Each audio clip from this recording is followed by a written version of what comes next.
alors son xëy na première question bi ma doon posé mooy d'abord loolu lan moo koy indi déclic boobu fan la jógee c'est-à-dire fan lay mën a toog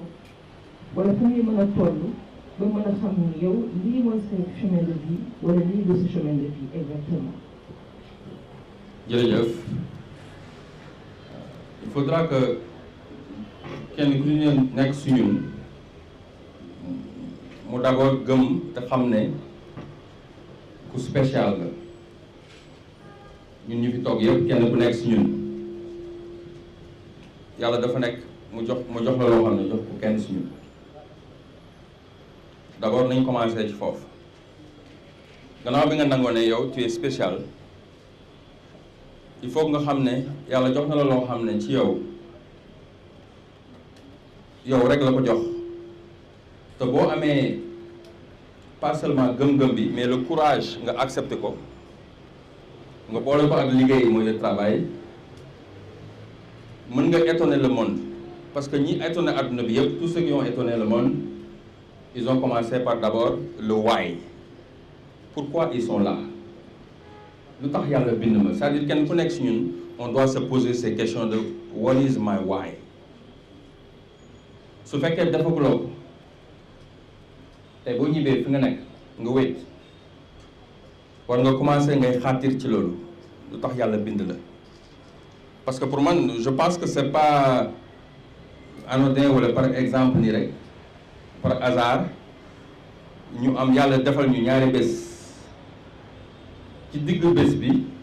mu am espace bu mu ci bàyyi boo xam ne ci lañ nekk nii ñun bés bu njëkk bi mooy bés bi nga juddoo ñaareelu bés bi mooy bés bi ñu fiy jógee yàlla na yéex loolu ñun ñëpp ñoo ko bokk gannaaw bés bi ñu juddoo ak bés bi ñu juddoo bi ñu fiy jógee mooy date de naissance jour bi ñu fiy juddoo et le jour où tu vas partir maintenant l'espace qui est entre nous c'est quoi qu'est-ce qu'on fait avec loolu mooy temps ak espace bi yàlla jox ñuy comprendre nañ ne espace boobu dafa limité parce que nii la mel mais chaque jour bu ñu yeewoo wala seconde bu ñu nokkee rek mu ngi def nii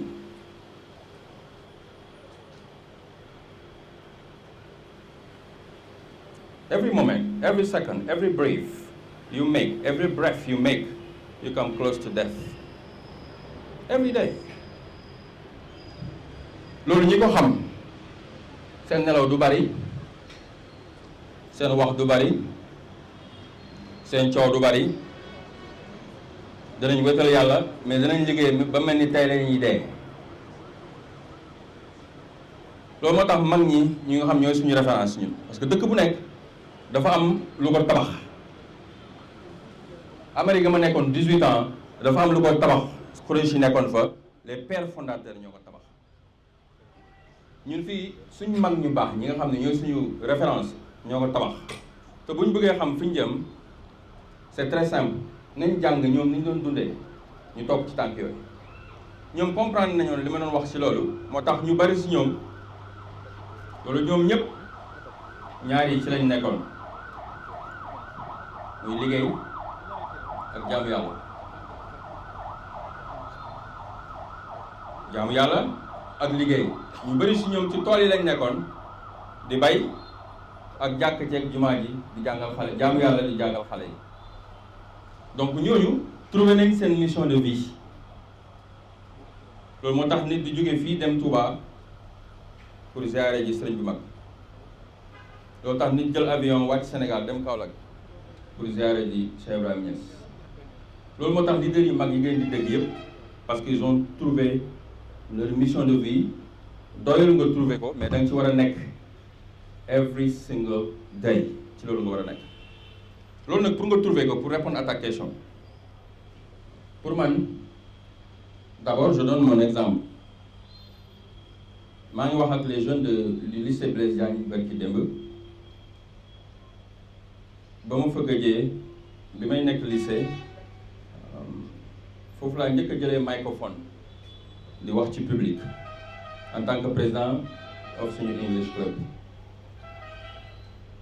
bi ma ñëwee Amérique bi ma yegsee Ohio temps yooyu George Bush mu ngi créé ñaari guerre Afghanistan ak Irak ñaari xeex yoo xam ne tax na économie bi Amérique bi tolloon na foo xam ne ñu boole koog subprime leen bi ba économie bi daanu doomu Amérique yu bëri di dee ci ñaari guerre yooyu nit ñi di ñàkk seen kër yi et cetera donc moi je me suis posé la question en tant que boobu nekk gu ma sax citoyen mais en tant que ki nekk ci dëkk bi di fi jëriñu lan laa mën a contribuer on se pose la question de qu'est-ce que le pays peut faire pour moi mais moi maa ngi fiy jëriñu di yónnee sama njaboot lan laa mën def pour participer ci laa commencé di volontaire ci politique bi may volontaire ci politique j'étais volontaire dans les campagnes électorales au début comme candidat conseil municipal mais là-bas j'ai pris goût de quelque chose qui à la fin je dormais pas damay yàkkamti yeewu pour benn defi politique defi campagne et là j'ai trouvé que ma mission de vie c'est servir mais maa ngi ko amee ci volontaire wu donc première chose que je vais conseiller aux jeunes c'est que parfois allez donner votre temps à quelque chose peut-être vous allez trouver que vous aimez ce que vous êtes en train de faire mën nekk ci volontaire wu il faut pas attendre d'abord d'avoir toutes les réponses pour commencer su fekkee da nga bëgg a dem jàngale ci ëllëg pour xaar ba yëpp mokk ba pare nga doog a jàngale am na xale bu ci koñ bi boo xam ne mu ngi soxla ku ko ment la guddi gi ci mathématique wala si sa njaboot mën nga commencer ci moom commencement boobu mën na dem yow ba ëpp la doole donc man sama mission de vie maa ngi ko tàmbalee ci volontaire kenn ku nekk ci yéen am na loo xam ne il faut mu trouver lan moo koy tere nelaw guddi loo xam ne bu koy def moom bu ko commencé def il va se perdre day perdre sax notion timing du xool temps bi xamul sax ne heure julli jot na parce que il est tellement à l'aise il aime ce qu'il est en train de faire am na ñoo xam ne c'est l'agriculture bu ñu nekkee ci tool yi dañuy fàtte ne àdduna am na ñoo xam ne c'est la cybersécurité am na ñoo xam ne c'est journalisme am na ñoo xam ne bu ñuy jouer basket dañuy mel ni kuy tarbiyu lépp li am na ñoo xam ne bu ñu yoree micro bi la comme mon frère mu ko gisee ci télé bi muy wax da nga xam ne kii il est dans sa mission donc ku nekk boo ci nekkee nga dem ba xam ne nag ci nga nekk c'est là où ça commence Astou c'est bon de trouver sa mission maintenant qu'est-ce qu'on fait après am na ñu bëri xam nañ seen mission mais ils n'ont pas le courage de l'exercer foofu laa leen di ñaan nag ngeen am courage ak patience pourquoi courage parce que parfois tu trouves ta mission de vie par exemple tes parents peuvent payer les études d'aller à l'école à Escowa pour papa ou maman toi tu dois devenir avocat ou bien administrateur civil ou travailler pour tel ministère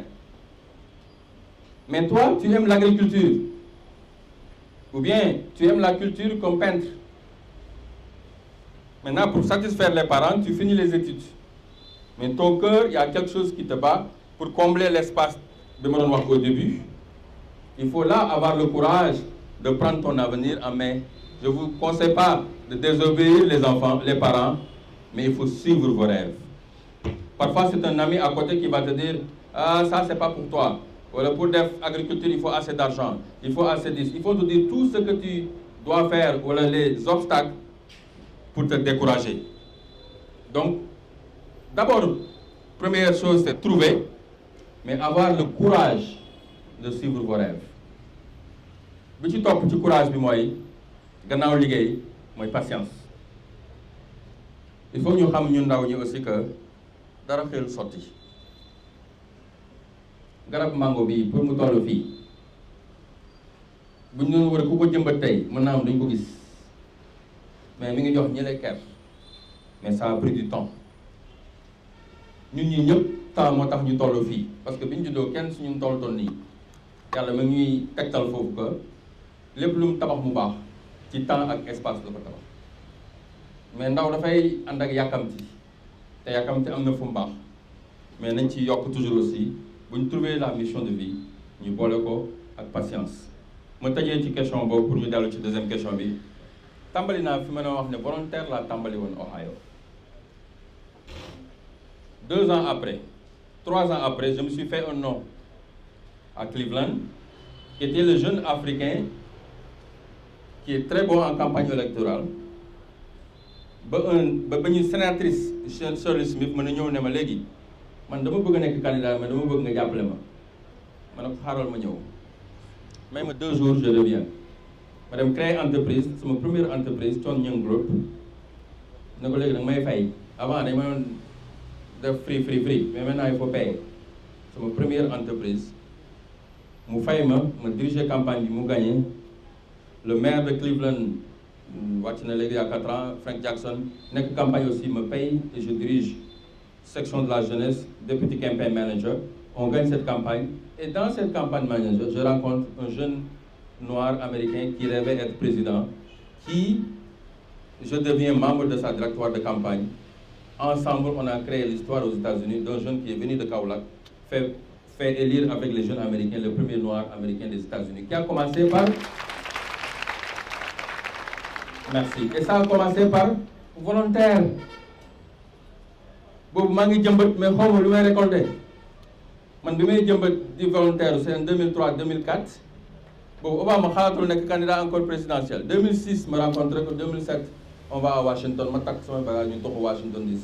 Donc c'est pour vous dire tàmbali leen. Il faut pas avoir peur de commencer. Il faut pas aussi attendre d'avoir tous les moyens pour commencer.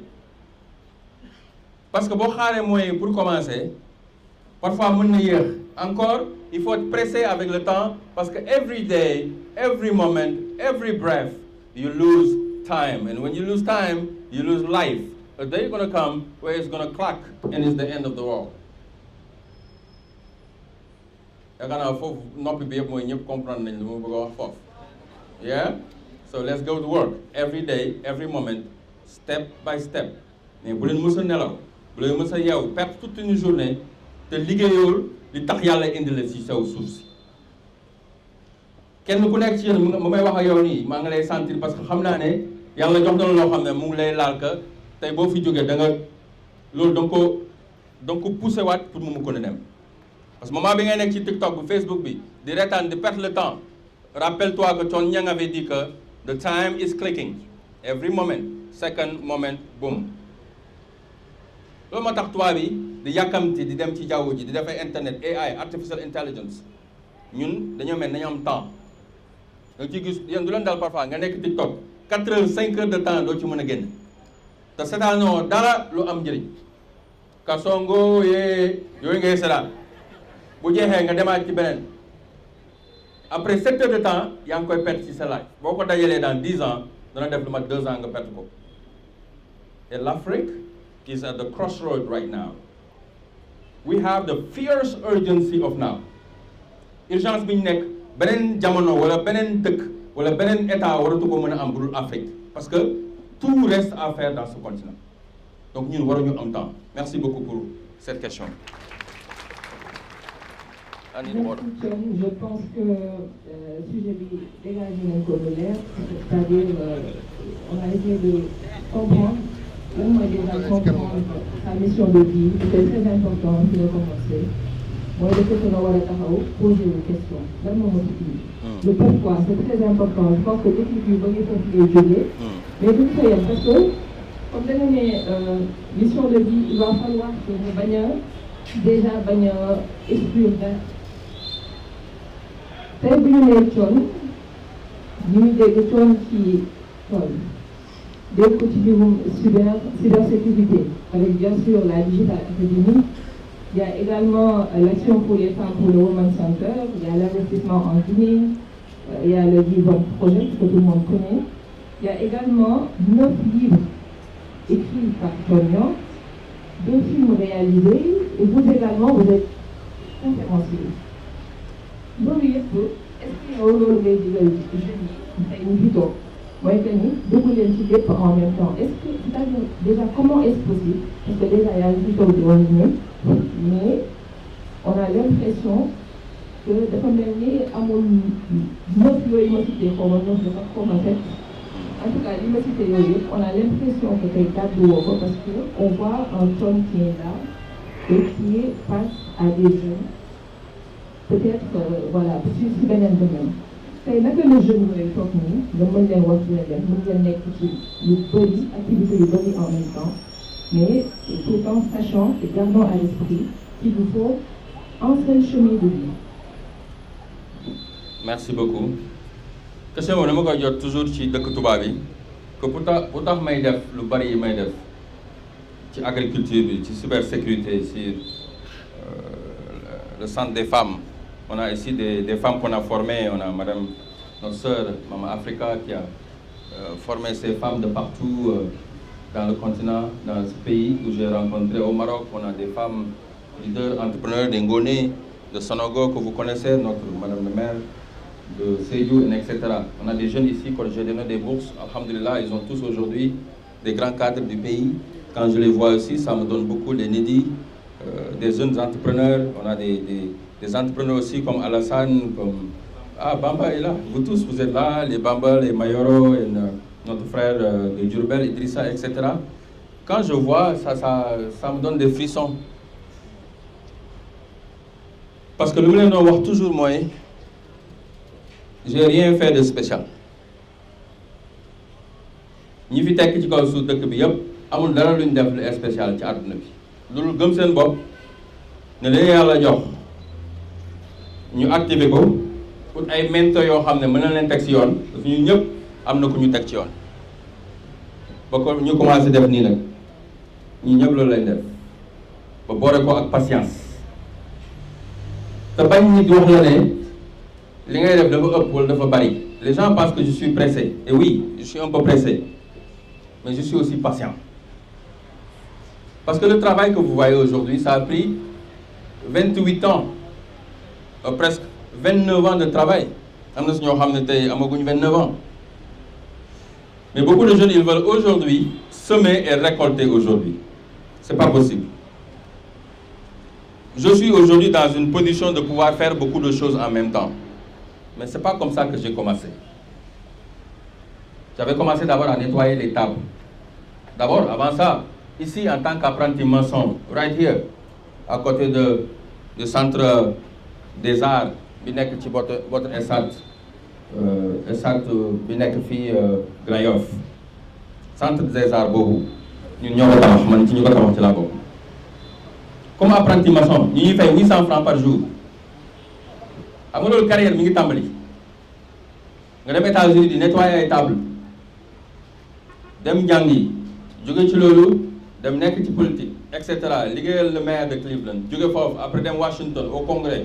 jóge ci congrès bi le département d'État à la Maison Blanche wër àdduna bi tukki dellu soit dem ci ay tool te yàlla may na ma loo xam ne léegi mën naa investir ci yeneen yu bokkul mais boo gisee ci li ma investir yëpp ci Afrique wala ci Sénégal c'est une réponse à une frustration. Moi je suis pas un entrepreneur chevronné qui cherche seulement l'argent dara nekkul ci loolu parce que l'argent ça peut régler beaucoup de problèmes. Tu peux avoir de l'argent, construire une école, donner des bourses aux jeunes d'aller à l'école, mën nga tabax juma, mën nga tabax jàkka, mën nga dimbale ñu amul, mën nga dem ci hôpital yi fay faj gàcce yi. Mais j'avais défini moi depuis le début que je suis un entrepreneur social. C'est ma mission de vie mooy il y a des frustrations, il y a des choses qui me frustrent pour mon continent. Qu'est-ce que je peux faire? J'ai deux choix. Mooy takk rajo yi dem ci télé yi attaquer ñëpp ne photo ñëpp la photo gouvernement la photo maire la photo nangam la photo ministre wala beneen choix bi mooy ma xool man li ma mën ci question bi ma frustré exemple jël zone frustration moo tax ma créé mënuma comprendre ba ma tukkee ci 102 pays ci àdduna amul continent bu ma taxawul ba Australie ba Asie ci Europe amul dëkk bu ma fa demul ci États-Unis North America Latin America les îles Caraïbes dëkk bu ma fa dem rek xool naa fa lu may fàttali suma réew ak lu ma fa mën a jëlee pour indi ko suma réew li ma njëkk na gën a frustré mooy ñaar énergie ak agriculture. loolu moo tax bi Akon ñëwee seet si ma Washington ma ne ko nañ créer Akon Lighting Africa Akon Lighting Africa ci bureau Give One project laa ko créé loolu moo doon frustration number one parce que man dama màgg sama kër maam sondeel lañ doon jànge sama frère bi xam na ci dara kii sama rakk la bu ñu daan sondeel bi bu ñu amul sama maam bu ñu joxee lu ñu jàngee duñ jàng leçon ba suba ma ne ko loolu c'est pas normal. Afrique aujourd'hui 600 millions d'Africains ñi ngi dund ci noir. Imagine Sénégal c'est 17 millions bi may wax ak yow nii 600 millions d'Africains bi may wax ak yéen nii ba léegi xamuñ lan mooy électricité mosuñ ko gis. C'est une frustration pour un Africain. Je dis ben écoute, on va investir dans ça. Jobzone la même chose bi ma demee Mexique dem ci dëkk yu mel ni la Guatemala et cetera gis fa tool yoo xam ne ñooy bay di yónnee américains yi sur le sud du pays même chose mais c'est pas possible. Canada boo demee ci neige lañ nekk mais fexe nañ ba ci neige bi sax def nañ fa ay chambre di fa bay di ko jox seen doom yi. ñun am nañ soleil xoolal soleil bi fii 365 jours dafay am soleil am nañ ndox on a de l'eau on a de l'électricité on a li kenn amul. bi ma demee Japon problème bi ñu am moom mooy seen tool yi kenn nekkatu fa parce que jeunes amuñu ay jeunes ñun on a la population la plus jeune ci àdduna bi Afrique la nekk macha allah 200 millions d'Africains n'ont pas encore 30 ans aujourd'hui. Pourquoi est-ce que ñun ñeneen mën a bay duñu ko yónnee te ñun ça va être le contraire ñoo waroon a bay Sénégal Guinée et cetera devait nourrir le monde mais c'est le contraire c'est le monde qui va nous nourrir. Ça m'a tellement frustré je pouvais pas comprendre le riz comment est-ce que nous après l'indépendance ils arrivent à nous faire manger du ceebu jën chaque jour quoi mais ceeb bokkutoon suñu culture ñun ay ñeleng ak bisaab ak gerte ak mbaxalu saal bi la lekk ak laaxu bisaab jaañeen bi ma wax loolu ci gannaaw dama fàttali loolu ak cere mais bi ñu introduire ceeb bi boo demee léegi Dagana ci kii jógee Richard Toll Dagana yëpp ndox maa ngi fa fees dell ba ngay dem Mauritanie ma dem ut fa tool testel sama bopp ceeb bi ma ne lii c'est pas possible il faut que ma dem Asie pour xool qu'est-ce qui se passe ma dem ba Indonésie dem ba Bali vidéo bi mi ngi ci YouTube je suis allé à Bali dans les montagnes ci ndox rivières yi màgget yoo xam ne am na ay 70 ans 80 ans ñooy bay ceeb bi ñuy lekk ñun di ko paqueté di ñu ko envoyé Sénégal est-ce que loolu c'est normal? Ça c'est une frustration et je vois un problème quelque part boo xam ne pour man bu ñu ko réglé wul duñ mën a régler mooy vraie question bi Afrique am tey mooy lan autonomie bi ñuy wax souveraineté bi ñuy wax mënuñu ko régler sans régler loolu bu ci njëkk mooy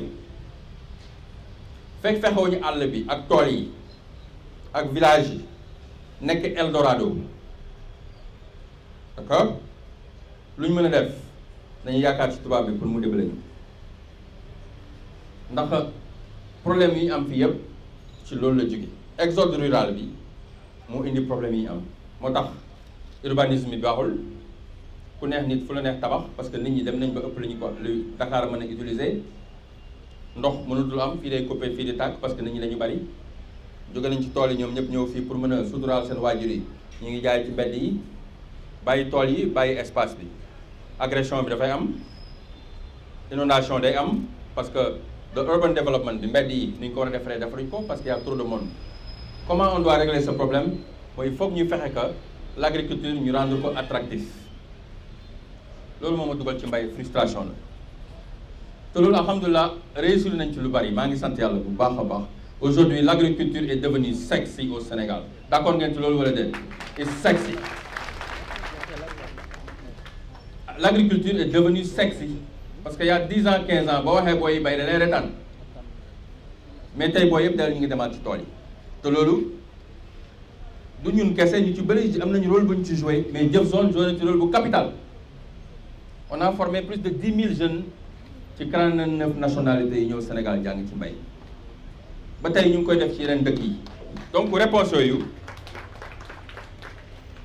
projet yi may def noonu yëpp c'est parce que c'est pas parce que je suis pas focus c'est parce que je suis dans ma mission de vie et je sais que le temps clique.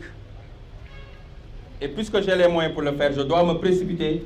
pour inciter des jeunes comme vous qui vont faire plus que nous. ñi jaar si ñun formé wu wala ñu toog bitim réew xool ma nekk jóge Washington dem ci ay tool di bay S'il est inspiré et il a les moyens, il va faire beaucoup plus que moi. Aujourd'hui, on a formé des jeunes qui font beaucoup plus que nous sur la transformation. Anangone, lève-toi. TikTok. Voilà un produit de Jobzone qui fait plus que Jobzone aujourd'hui. Il faut l'applaudir fort, hein. Machallah, machallah. Assieds-toi, tu auras l'occasion de parler. Quand je vois des femmes comme ça, la première fois que je l'ai vue à Jobzone, elle est venue me voir, elle est venue sur moi pleurer. Elle m'a dit, je viens de l'université Cheikh Anta Diop. Ça fait même pas 5 ans. Aujourd'hui, elle fait travailler des dizaines de jeunes avec des boutiques partout. Quand on dit TikTok, on dit par force. Moi, j'ai les produits sénégalais, je au Japon. Quand je l'ai rencontré, elle avait même pas de passeport. Maintenant, je le vois au Japon. Je le vois dans les réseaux, je lui dis que je suis un grand fan. Elle est en Chine, elle est en France, avec la diaspora, avec des packaging extraordinaires que Jobzone ne pouvait même pas faire. Mais c'est ça l'impact. Si je ne le fais pas, si Khoureychi ne le fait pas, si on ne le fait pas, qui va le faire? Au moins, c'est que cette question, même si je ne peux pas tout faire, j'ai commencé un petit truc qui d'autres jeunes vont prendre et faire beaucoup plus. Est-ce qu'il y a moyen de comprendre ou pas? Pour la cybersécurité, c'est la même chose. Pour la question des femmes, le centre des femmes, je voyais des femmes comme ma mère qui ont quitté l'école très jeunes, ils n'ont pas d'études, ils n'ont pas fini des études. Donc j'ai créé le Give One Women Training Center. Dès mon retour au pays, je dis que xalé bu jigen bu bëggati am entrepreneuriat bo jangul wala ngay sey ba paré bëgg liggéey bo ñëwé fi dañ la former jangal la liggéey. Aujourd'hui, plus de 5000 femmes, Dior et les équipes les ont formées, elles sont extraordinaires dans le pays. Certains d'entre eux sont là. Alors Aïcha, elle est là, de Kaffrine, Biocraft, Mignon. Elle fait des produits incroyables, elle a des travailleurs. Elle a commencé avec stage au bureau de Give One Project de Mbirkilan. Aujourd'hui, c'est un success story. Man sama kër ak yi moom yëpp ñun chaque fin du mois moom moo ñuy jox yu ñuy nettoyer. Fépp produit bi Biocaf noonu la tudd noonu mën ngeen ko xool ci internet bi. Elle fait des produits yoo xam ne chinois yi ëppale wuñ ko te Kaffrine la koy jëlee di ko fa defar di faire travailler les femmes di ko jaay si biir Sénégal ak bitim réew. Ça fait même pas 4 ans. Alors tout ce travail-là, c'est ma réponse à mon pays qui m'a tout donné. C'est ma réponse à mon continent. Parce que, les Américains disent que who much is given, much is required. And this country gave me an opportunity. Kenn ku nekk si ñun réew mi am na lu mu la jox. loo xam ne ba àdduna di tukki doo ko mën a fay foo mën a dem ci kaw suuf nag ak loo ko mën a am doo ko mën. D'abord parce que yàlla moo ñu sàkk ci biir àdduna mu amal ñu fii ci Sénégal la ma tànnal alhamdulilah dëkku Cheikh Ibrahima Niass dëkku maam El Hadj Malick dëkku Cheikh Amadou Bamba dëkku ñu tedd ñooñu man fa laay juddoo fa dama tànnee. moo tax fu ma dem balaa may wax dama ne I am Thione Niang from Senegal with prideness. te loolu am leçon bu ma leen ciy wan.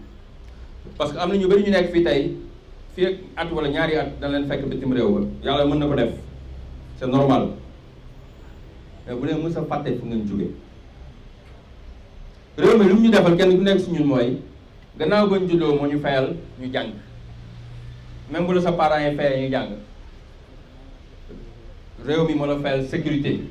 parce que ku ne na am da nga fay nekk ba pare Sénégal dafa am jàmm bu fi nekk boo xam ne suñu état mooy fay ay policiers fay ay gendarmes fay ay nangam ñu ñuy protéger chaque jour di def jàmm ci réew bi loolu c'est pas par hasard fayal ñu professeurs yi ñu jàngal ñu mag ñi bàyyi yar yoo xam ne ñun moom lañ topp mooy jom fulla fayda ak kersa ak ngor yooyu ñu boole ko ñu def ko ci man ba ma mën a dem Amérique ba toll ci kaw ma bàyyi fu li kaw fii réew mu ma dem ci kaw suuf traité nañ ma comme ni ñuy traité kilifa ci àdduna bi nag mais ma fàttewuma mukk ma doomu Kaolack la doomu Sénégal la ma dellu siwaat bàyyi fa lii dellu ci ay tool loolu dafa am lu muy jàngale ndaw ji yéen ci njëkk mooy fu ngeen mën a toll ci kaw suuf buñ fàttee li ñuy mooñaalee ñun li ñu moo laajee c'est quoi mooy ngor mooy kersa mooy fulla ak jom mais kersa bi il faut que ma taxaw si parce que valeurs yooyu ñu moñaale te suñu réew dafa commencé toll ci crise de valeur est-ce que yéen a may dégg bu baax ña ngi dégg li may wax crise de valeur boobu il faut que ñun ñu waxtaane ko mooy il faut pas ñu yaakaar ne génération bi rek dañu xëy rek ñëw vous n'êtes pas les premiers hein on n'est pas de cette première génération qui a fait le Sénégal on n'est pas les premiers jeunes qui sont battus pour la liberté de leur cause whatever it is réew mi ñun dañu juddu fekk ko fii fekk fa ay combats des combats qui ont été menés des combats beaucoup plus durs que ce qu'on a trouvé ici d'abord avant tout il faut ngeen fàttali ko on n'était pas un pays libre d'abord avant l'indépendance dafa am génération bu xeex loolu ba tey nga amoon maanaam directeur école bu tudd Yankhoba Diop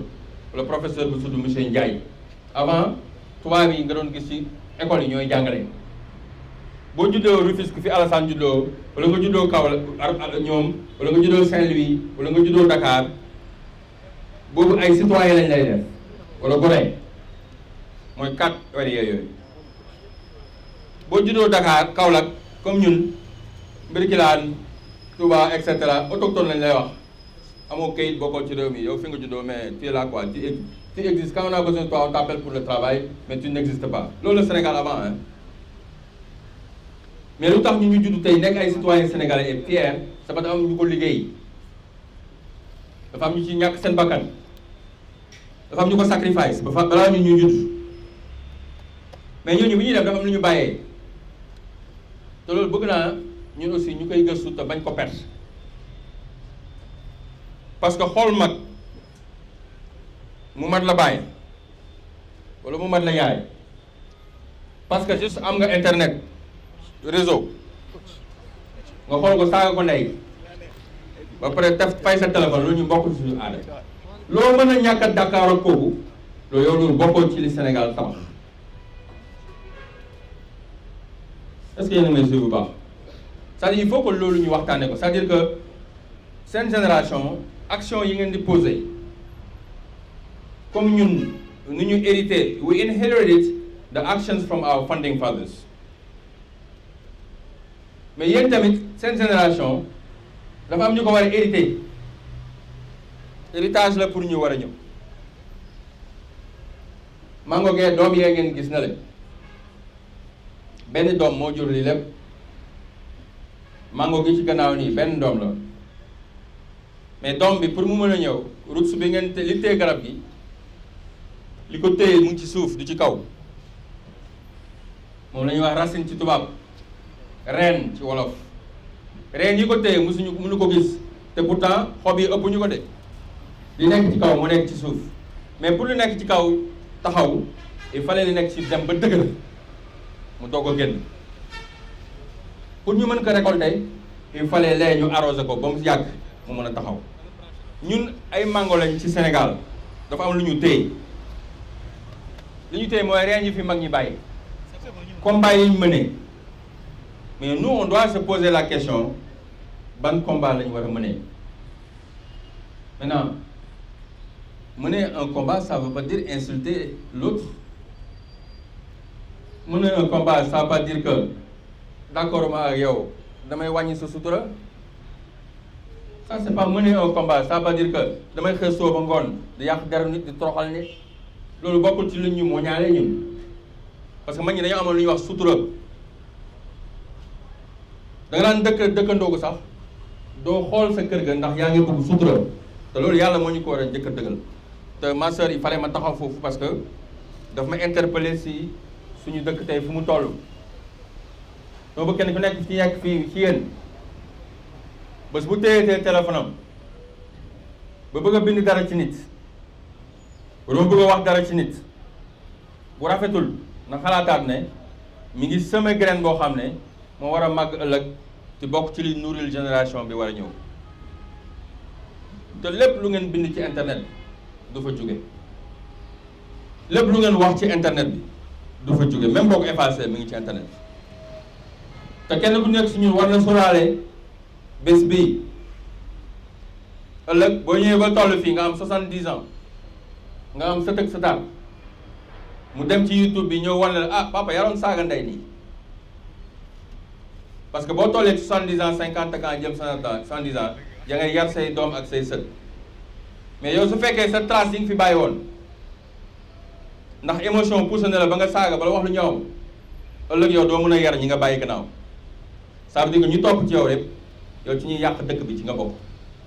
donc loolu bëggoon naa ko ci yokkaale balaa nga dem ci question bu ci topp merci beaucoup.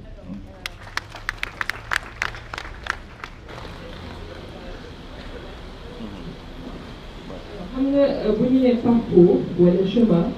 souvent dafay am ak ay yenn obstacle. embûche waay. bëri na fi ñoo xamante ne tey ñu ngi fii am nañ ay projet gis nañ également seen bopp ci yow li nga xamante ni moom nga leen di souvent di leen ci motiver wala di leen ci ñaax en tout cas boobu nekk ci mais parfois ngay entamer un projet nga dem ba ci digg bi nga yaakaar ne ce projet est en phase de maturation mu jékki-jékki am échec. man mën naa ko sax bañ a tuddee échec mais ku ci nekk ak sa interprétation. Aujourd'hui naka ngay définir échec ak phase de reconstruction wala loo xamante ne niru na échec mais en réalité peut-être sax lay gën a complexé la parce que souvent c'est un moment boo xamante ne mën na décourager le jeune qui est en train d'entamer un projet wala sax di nekk ci benn chemin boo xamante ne peut-être yaakaaroon ne ça c'est vraiment son réel chemin de vie. tey naka ngay aider la personne à comprendre que lii mooy échec lii du échec et que boo ci jógee lii ñu mën a def heureusement. dama bind livre bi ñu wax Demain tu gouvernes le monde ci chapitre ñaareel bi maa ngi ci wax ñetteel bi maa ngi koy wax échec laa ko tuddee te foofu maa ngi ci wax ne échec man dama gëm ne li ñu jàpp mooy échec du échec wala sax échec. su fekkee li ñu jàpp ne mooy échec da nga ko war a def pour am échec defaat ko encore pour am échec defaat ko encore pour am échec gannaaw boo ko defaatee pour am échec réussite mooy ñëw parce que ci échec ci la ñuy amee expérience donc échec damay wax ne man comme genre entraînement la quoi parce que boo bëggee muscle bi mu jóg il faut nga entraîner te ñu def entreprise bi yëpp entrepreneuriat jaar nañ ci entreprise yoo xam ne ko créé doxul man créé naa fi 4 entreprises Sénégal yoo xam ne benn dox yëpp dama fay mais expérience yu ma jàng ci loolu moo tax ma def yeneen entreprise yu mën dox donc n'ayez pas peur de l'échec il y a pas d'échec il y a que des expériences donc quand les gens vous regardent parce que oui t'as fait le truc là ça marche pas il faut lâcher il faut aller de l'autre côté il faut pas les écouter parce que Wolof nous a dit ça ku yàgg ci teen dégg ma leen de ku yàgg ci teen waaw xam nga loolu xam nañ ko mais boo bëggee gas teen léegi nga gas 2 mètres 3 mètres gis loo ndox nga ne bon écoute fii ndox mi dafa sori xaaral ma dem xawal fële keneen ñëw fekk 3 mètres moo la dese mu defaat yeneen 3 mètres elle touche de l'eau yow nga dem commencé waat beneen teen donc tu perds du temps keneen dina ñëw jëriñoo ko entreprise nag noonu la mel amul kenn ku créer entreprise tey mu réussir suba sëñ Fall daf ñoo waxoon ne tepp moo gën yurib xëy am xëy ñàkk donc li ma leen di wax foofu mooy commencez vos projets mais toujours have in mind that there is going to be obstacles parce que the road of entrepreneurship is not straight. C'est pas du lu jub entrepreneuriat mbedd bu jub day def nii muy def nii muy def nii muy def nii mais zigzag boobu muy def mooy li tax mu gën a intéressant d'ailleurs parce que boo yeggee ci réussite bi processus bi moo ci gënoon a am njëriñ donc pour répondre à votre question loolu mooy man sama notion échec yi may échec yëpp dama ko jàppoon comme expérience moo tax sama livre bu mujj bi ci loolu laa ko bind retour à la terre natale les leçons apprises mon dernier livre et soo lire livre boobu les leçons apprises 19 chapitres yëpp maa ngi ci wax entreprise yi ma créé ça n'a pas marché approche yi ma amoon bi may doog a ñibbisi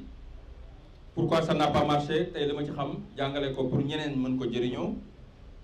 même ma notion de la politique africaine qu'est-ce que je pensais quelle est la réalité quelles sont les erreurs que j'ai commises pour que ñeneen mën ko jëriñoo te loolu aussi day baax suñu genre gi nekk fii ñoom coordonnateur national Khoureyssi Thiamène et cetera ñuy continuer monsieur le maire di wax ak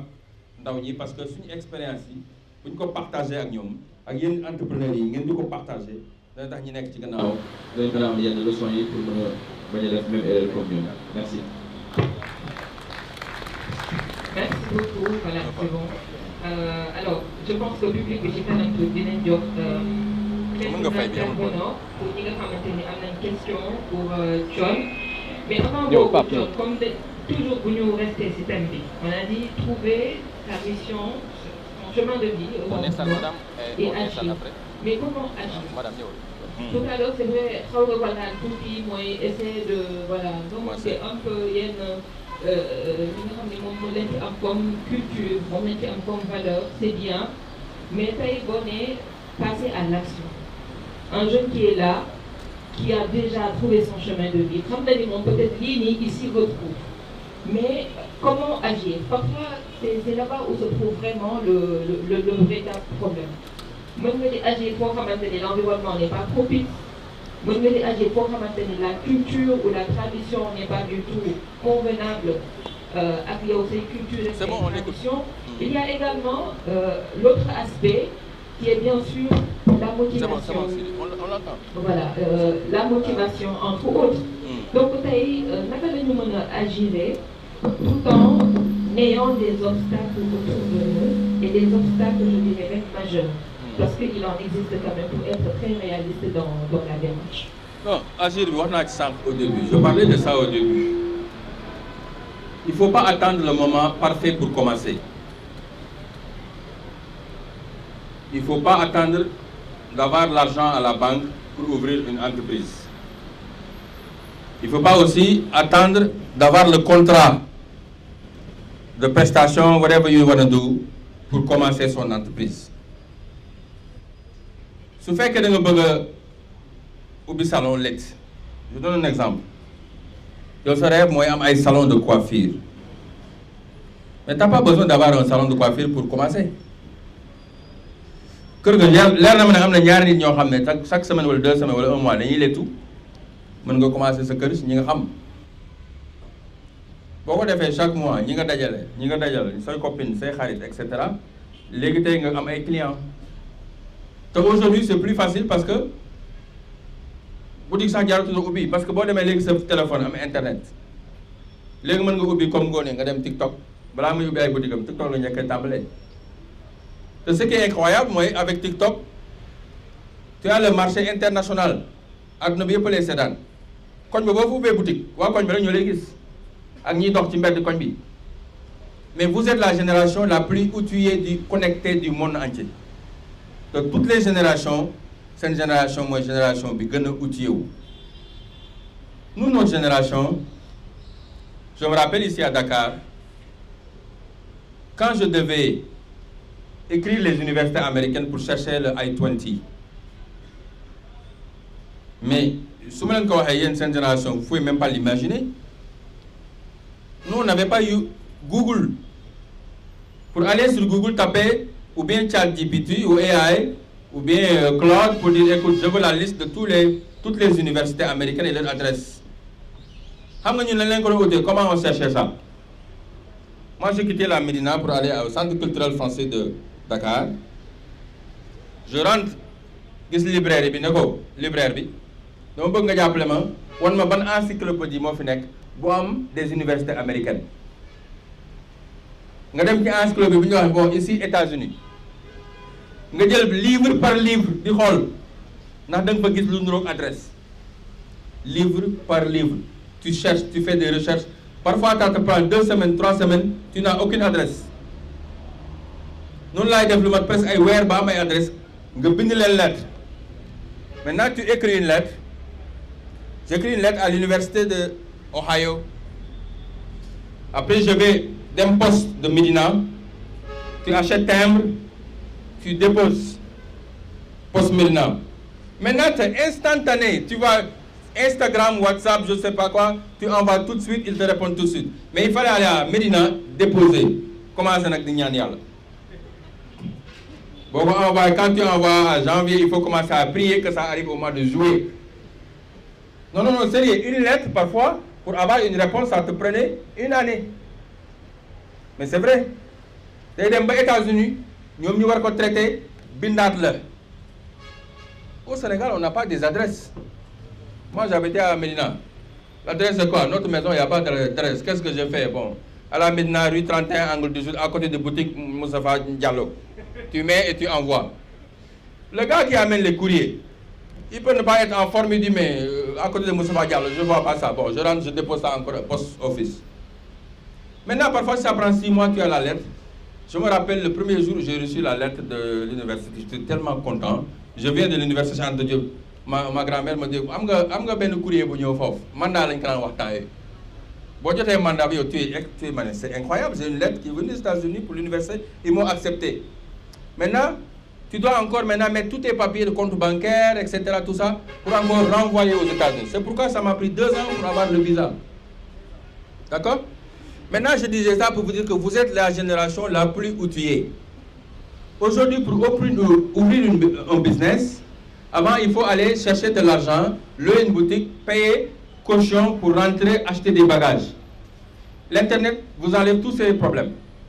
TikTok, tout de suite, on est live, les gens nous regardent partout dans le monde entier aujourd'hui. Tu dis, écoute, je vends des microphones. Chaque jour, tu fais déjà comme vous voulez. Chaque jour, tu fais la diaspora, Dakar, etc. Mais nous avons invité l'Europe. Et pourtant, il y a 4 ans, quand elle était à Jefferson, elle a dit aux États-Unis, au Japon, etc. Elle a fait 4 jours dès le soir pour gérer ce business. Mais donc, qu'est-ce que je veux vous dire par là? C'est que il faut commencer tout de suite. N'attendez pas le bon moment pour commencer. Quand j'allais à Jefferson pour ouvrir une ferme, je ne savais rien de l'agriculture. Et God knows, je sais, j'ai perdu beaucoup d'argent. C'était difficile. Je ne sais pas si je suis je ne sais pas si système.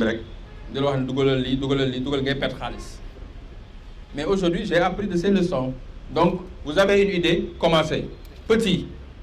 Si vous commencez petit, vous arrosez, tôt ou tard, vous allez arriver au résultat que vous voulez. Thank you very much. Je pense que solo en tout cas de surtout inspirer sur aspect boobu, c'est-à-dire naka lañ war a commencer fan lañ war a commencer ak si yan conditions, parce que souvent c'est vrai les conditions ne sont pas tout le temps roses. Parfois mën nga ñëw commencer di baax ba ci kanam mu daal di échouer wala sax je peux dire mu am en tout cas benn ralentissement boo xamante ni ça peut avoir des airs d'échec, mais nous démenons. Comme on a dit tout à l'heure, c'est bien d'essayer au moins. Je pense que essayer c'est important pour que voilà, en tout cas ce que ça va donner avec le temps. Je m'en vais donner la parole à quelques ñenn ñi nga xamante ne ñu ngi fi nekk. Je pense que ku mën a jël micro bi rek pour bu ñu joxee 2 à 3 intervenants ñu mën a poser seen ay questions à Thione. Voilà, donc ci public bi bu amee kenn koo xam ni bëgg na poser une question, voilà, à monsieur Thione Niang rapidement rek mu bañ a yàgg.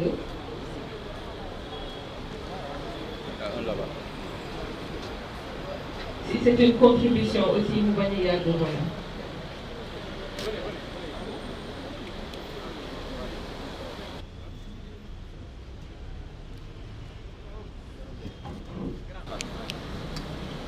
Allez-y. Asalaamaaleykum mbooloo bi. maa ngi siyaare. Asalaamaaleykum mbooloo bi maa ngi siyaare ñëpp di leen bëggee di jox ñëpp seen wàccuwaay di rafetlu jotaay bi Mr. Thione Niang ñu ngi lay siyaare di la bëggee di rafetlu jotaay bi yàgg nañ gis taxawaay ci wàllu entrepreneuriat gis nañ tamit li ngay def. je vais aller ay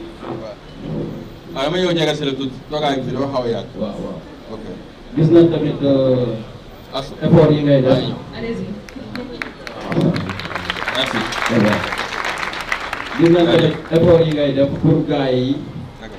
góorgóorlu si affaire entrepreneuriat man nag dama lay suivre à travers les réseaux télé yi affaire yooyu noonu maa ngi soog a teew ci sa bis mais c'est à travers Khoureychi Thiam moo tax ma teeru fii le futur maire de Dakar. Il faut applaudir monsieur le maire de Dakar Khoureychi Thiam. Merci pour ce que vous faites, pour les sacrifices yi mu def réew nga may ma foofu moo ko parce que jar na wax aussi quoi. Il a tout donné pour son pays. mënoon na toog États-Unis comme ñu bëri si ñun bi dëkk bi méttee dëgg mu jaayante maillot équipe nationale am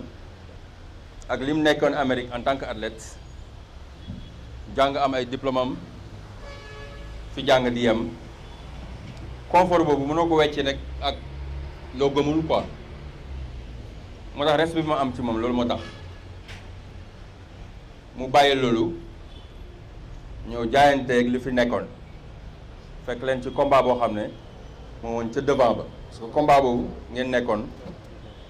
yéen Pastef yéen tax may wax moom ci ñi ko jiite la bokk mu def ci loo xam ne man lu ma xam la parce que lu tax ma ne coom combat bi ngeen nekkoon parce que il faut ngeen comprendre que maa nga ñëw jox la sa bagage parce que réew dafa bëri ay combat réew suppu kànja la da nga soxla lépp pour mën a am suppu kànja bi combat yi bokkul dafa am combat politique dafa am combat économique dafa am combat religieux maintenant dafa am combat moral am combat boo xam ne agriculteur moo ko war a mëne combat boo xam ne war a éduquer la population parce que boo gañee combat politique bi te éduquer woon nit ñi sa politique boobu dem fenn mais boo éduquer nit ñi ba pare amoo combat politique aussi loolu dem donc ça il faut que yëpp doxandoo parce que léegi ma dégg yenn jeunes yi ñu wax ne bon bi ñuy xeex gisuñu leen c'est comme moi ma wax ne bi ma nekkee tool yi fekku leen ma ci xale yi ma formé ba ñu mën a defal seen bopp defal seen njaboot di créer yóbbu Sénégal ci àdduna bi su ma nekkoon ci politique saagante ñoo yóbbu ci kaso yi et cetera xale yi duñu am loolu tey donc maa ngi doon def beneen combat mooy combat politique économique mais combat boobu doyul dama combat boo xam ne mag ñi ñoo ko téye moo tax d'accord ma xale yi di saaga ay kilifa diine ay mag du ma ci mës d'accord même buñ d'accord yooyu yow politiquement dafa am combat boo xam ne ñoom ñoo ko téye yéen mun leen ci fekk parce que réew mi du ko li ko téye du nen Sénégal dem na bay def nii li ko téye yéen xamu leen ko jiitu na suñu judd ñun ñëpp yàlla moo ko barkeel fii tukki naa 102 réew su ma waxee rek war nga ma mën a déglu lu ne gis naa ko mais fii dafa am lu tax yàlla rus ñu mag ñooñu nag li ñu fi bàyyi dafa am loo xam ñoom ñoo ko téye digg guddi ñu koy wirdu di téye dëkk bi di ko aar kooku bu waxut ci li nga nekk wala bu fekkuma ci tool yi waruma ko wax lu ko naqati parce que mi ngi def combat boo xam ne man mënu ma ko def mi ngi ci daara ji di yar xale yi mi ngi fàttali waxi mag ñi mi ngi dem si jumaa ji di julli heure bi may nekk tool yi di bay wala may former xale yi moom mi ngi ñaan yàlla rusal ñu Sénégal ndax mag ñi fi bàyyi kooku yàlla rus na ko ba adduna bi yëpp bi ñu bàyyee journal yëpp daw ñëw ubbi seen bureau yi CNN BBC Al Jazeera France 24 ñoom ñëpp dañ ñëw ubbi seen bureau yi fii 2023 yaakaar na Sénégal day takk barke alxuraan ñoom ñëpp a ñëw yàlla ne non non dinaa ci rus ñii ñooñu seen combat nañ ko war a respecté attention dama tàmbali woon ne wax ne réew mu nekk dafa am lu ñu ko mooñaalee loolu ñun su suñu diine yi suñu réew la bokk donc loolu moo tax ma am respect su suma frère bi mu dellu si mu métti ci réew mi très difficile man ma nekk ci combat économique ak de formation pour les jeunes parce que dama gëm ne ndaw ñi il faut ñu tabax leen boo tabaxee réew te tabaxoo ndaw ñu ko war a yor réew moomu ndaw ñi nga doon àndal di defar di wax den et cetera ñooy tas réew mi parce que tabaxoo leen donc il faut am ñuy tabax ndaw ñi am ñuy def politique bi am ñu nekk ci diine ji am ñu nekk ci tool yi am ñu nekk ci tali bi am chauffeur yi nekk fee ak ñu yóbboon et cetera loolu lépp mooy def suppu kànja bi donc merci pour tes sacrifices pour le pays et tout ce que tu as fait tes sacrifices on le reconnaît. foo taxaw jàpp ci fii ñun leen la jàppale nga parce que xam nañ ne lu tax nga koy def du pour yow la pour Sénégal moo tax quoi donc dama bëgg a def entreprise boobu ngeen remercier ma ko bu baax mu jël temps am ñëw foofu di continuer liggéey bi merci Khoureyssi go ahead.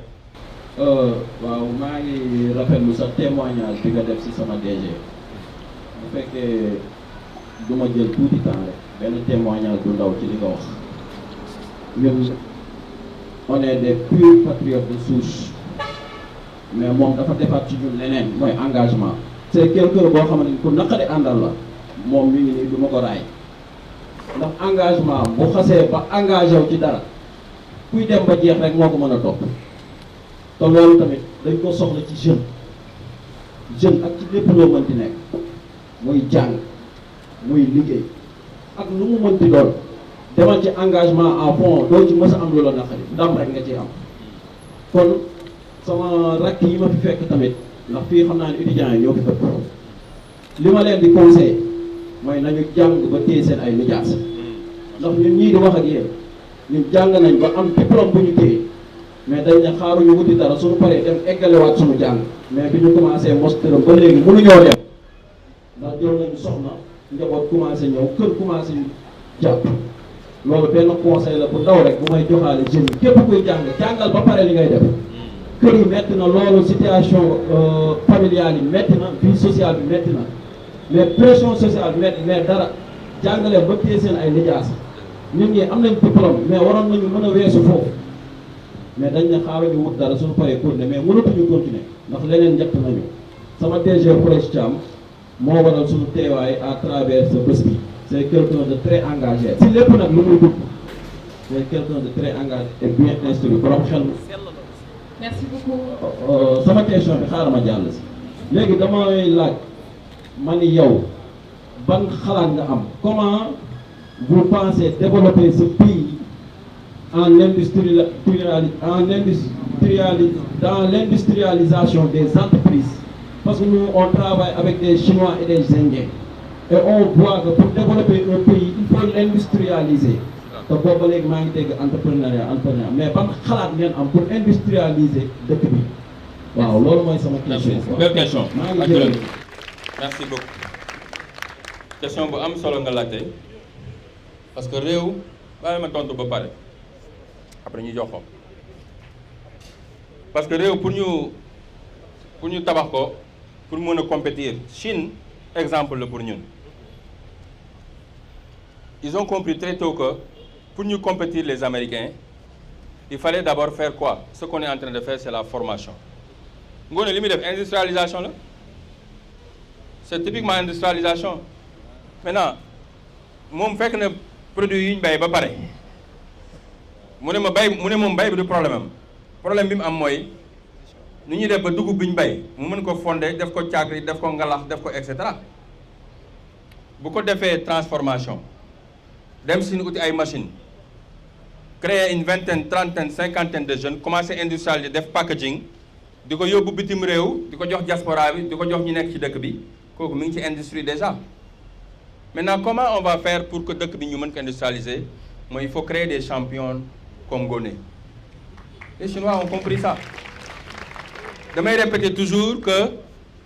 suñu réew yi Afrique il faut que ñu arriver que à créer des champions nationaux parce que si on arrive à créer des Dangote est dans l'industrialisation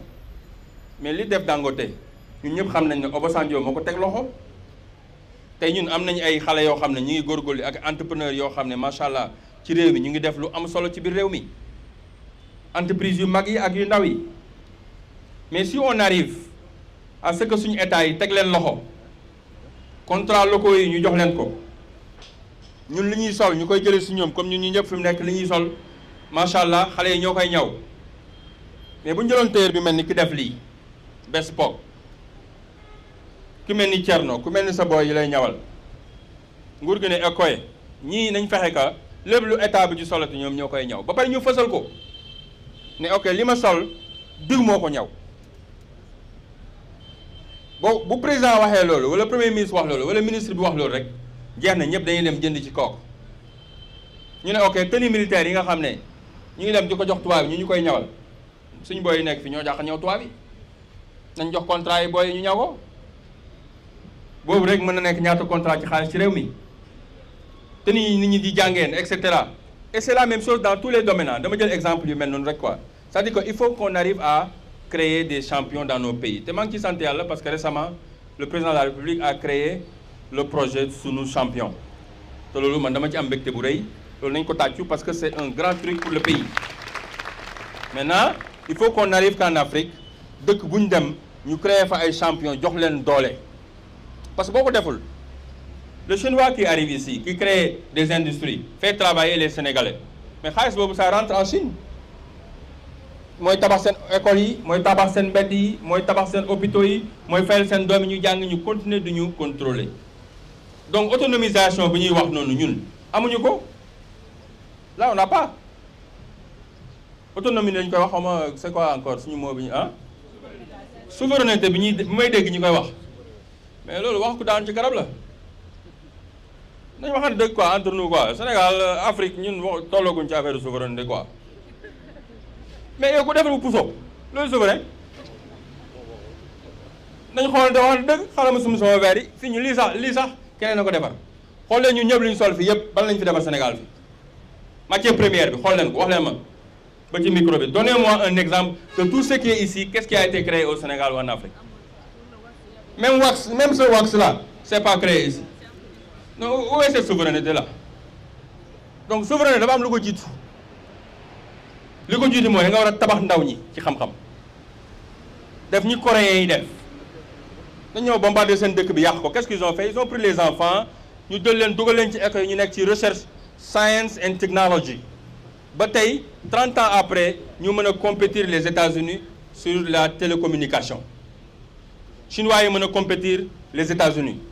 Amérique mën a compétir Europe mais l'exemple qu'on doit avoir aujourd'hui regardez la géopolitique du monde entier aujourd'hui là on parle la semaine passée qu'est-ce qui s'est passé loolu moo ñu jàngal la mooy souveraineté aucun pays n'est souverain dans ce monde on est tous interconnectés l'exemple c'est semaine passée la Chine number one competition c'est qui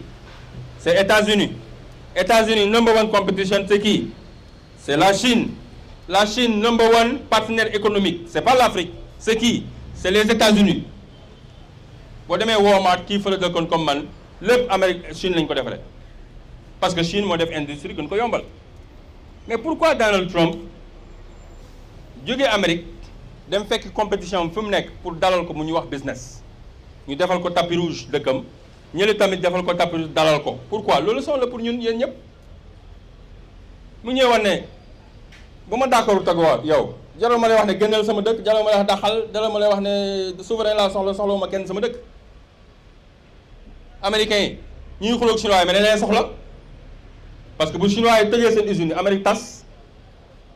chinois yi dañuy soxla américains yi parce que bu ñu yóbbuwul seen bagage jaayee ko Amérique Chine tas chômage lañ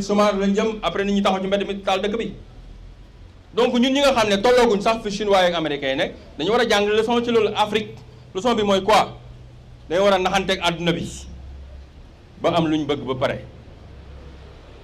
ça veut pas dire que waruñu liggéey pour am suñu bopp souveraineté dans le futur oui am na foo xam ne dañu fa war a moom suñu bopp mooy quoi bay la ñuy dundee suñu entreprise ñu fexe ko ñu dooleel leen ñu contrôler économie réew mi loolu mooy dëgg c'est-à-dire que mënuñ nekk ci réew mu mel ni Sénégal tey wala Afrique yépp Orange wala et cetera ngeen jégal ma ci tur yi may tudd sax mais technologie bi ci boppam keneen moo ko moom souveraineté foofu dafa war a tàmbali parce que am na ay domaines stratégiques yoo xam ne mënoo ko jox beneen réew mu contrôler ko donc leçon bi ñu war a jàng foofu je sais que c'est chaud pour nous la jeunesse quand on est jeune on est pressé on veut tout de suite avoir souverainisme liberté freedom c'est important du ñun rek ñoo ko tàmbali ñoom Blondin Diop génération yi fi nekkoon avant ils se sont battus le Abdoulaye Wade pour ça ñoom libération extra économique extrêmement important dañ ko war a am mais ça veut pas dire que je suis souverain damay dàq ñëpp sama réew bëgguma dox ak keneen bëgguma liggéey keneen man kese wala ñun rek entre africains ñoo war a liggéey loolu mënul nekk loolu balaa ko da ngay mën a sa bopp ba pare donc mon frère pour répondre à votre question yes dañoo war a industrialiser pour jaar ci mooy former leen yéen kenn ku nekk ñu xool li mu mën ñu dooleel ko état bi jël contrat yi jox ko africains yi sénégalais yi du état bi kese de mais ñun suñ biir ñuy jënd pour les sénégalais yi bu kii di jaay lii ñu jënd ko bu kii di jaay lii ñu jënd ko bu kii di jaay lii ñu jënd ko mais da ngay dem fee léegi naar bi def fa benn boutique sénégalais bi def benn boutique fee ñun ñëpp ñu romb ko dem ci naar bi dëgg la wala dëgg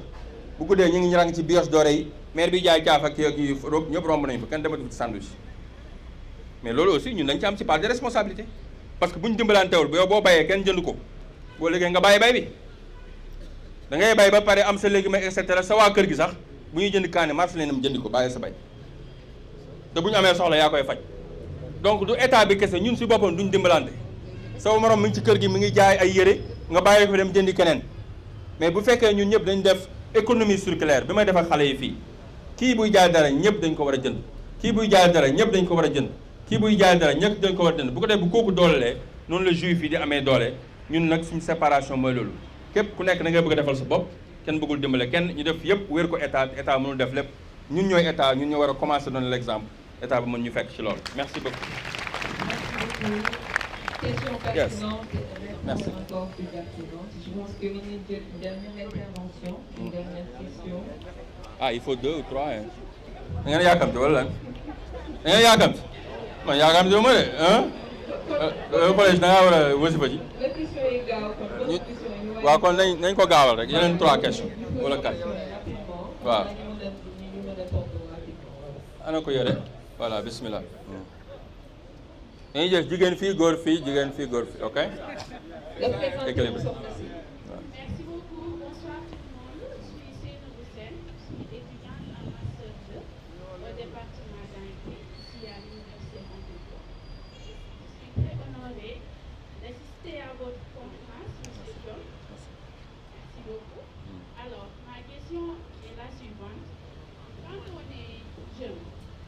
et qu'on a plusieurs passions et peu d'expérience professionnelle,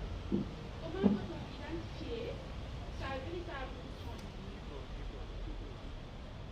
sans se perdre entre ses progrès et les attentes de la famille? Merci beaucoup. waaw question bu am njëriñ la moom la ñu waxee au début Merci. que parfois da nga bëgg a def dara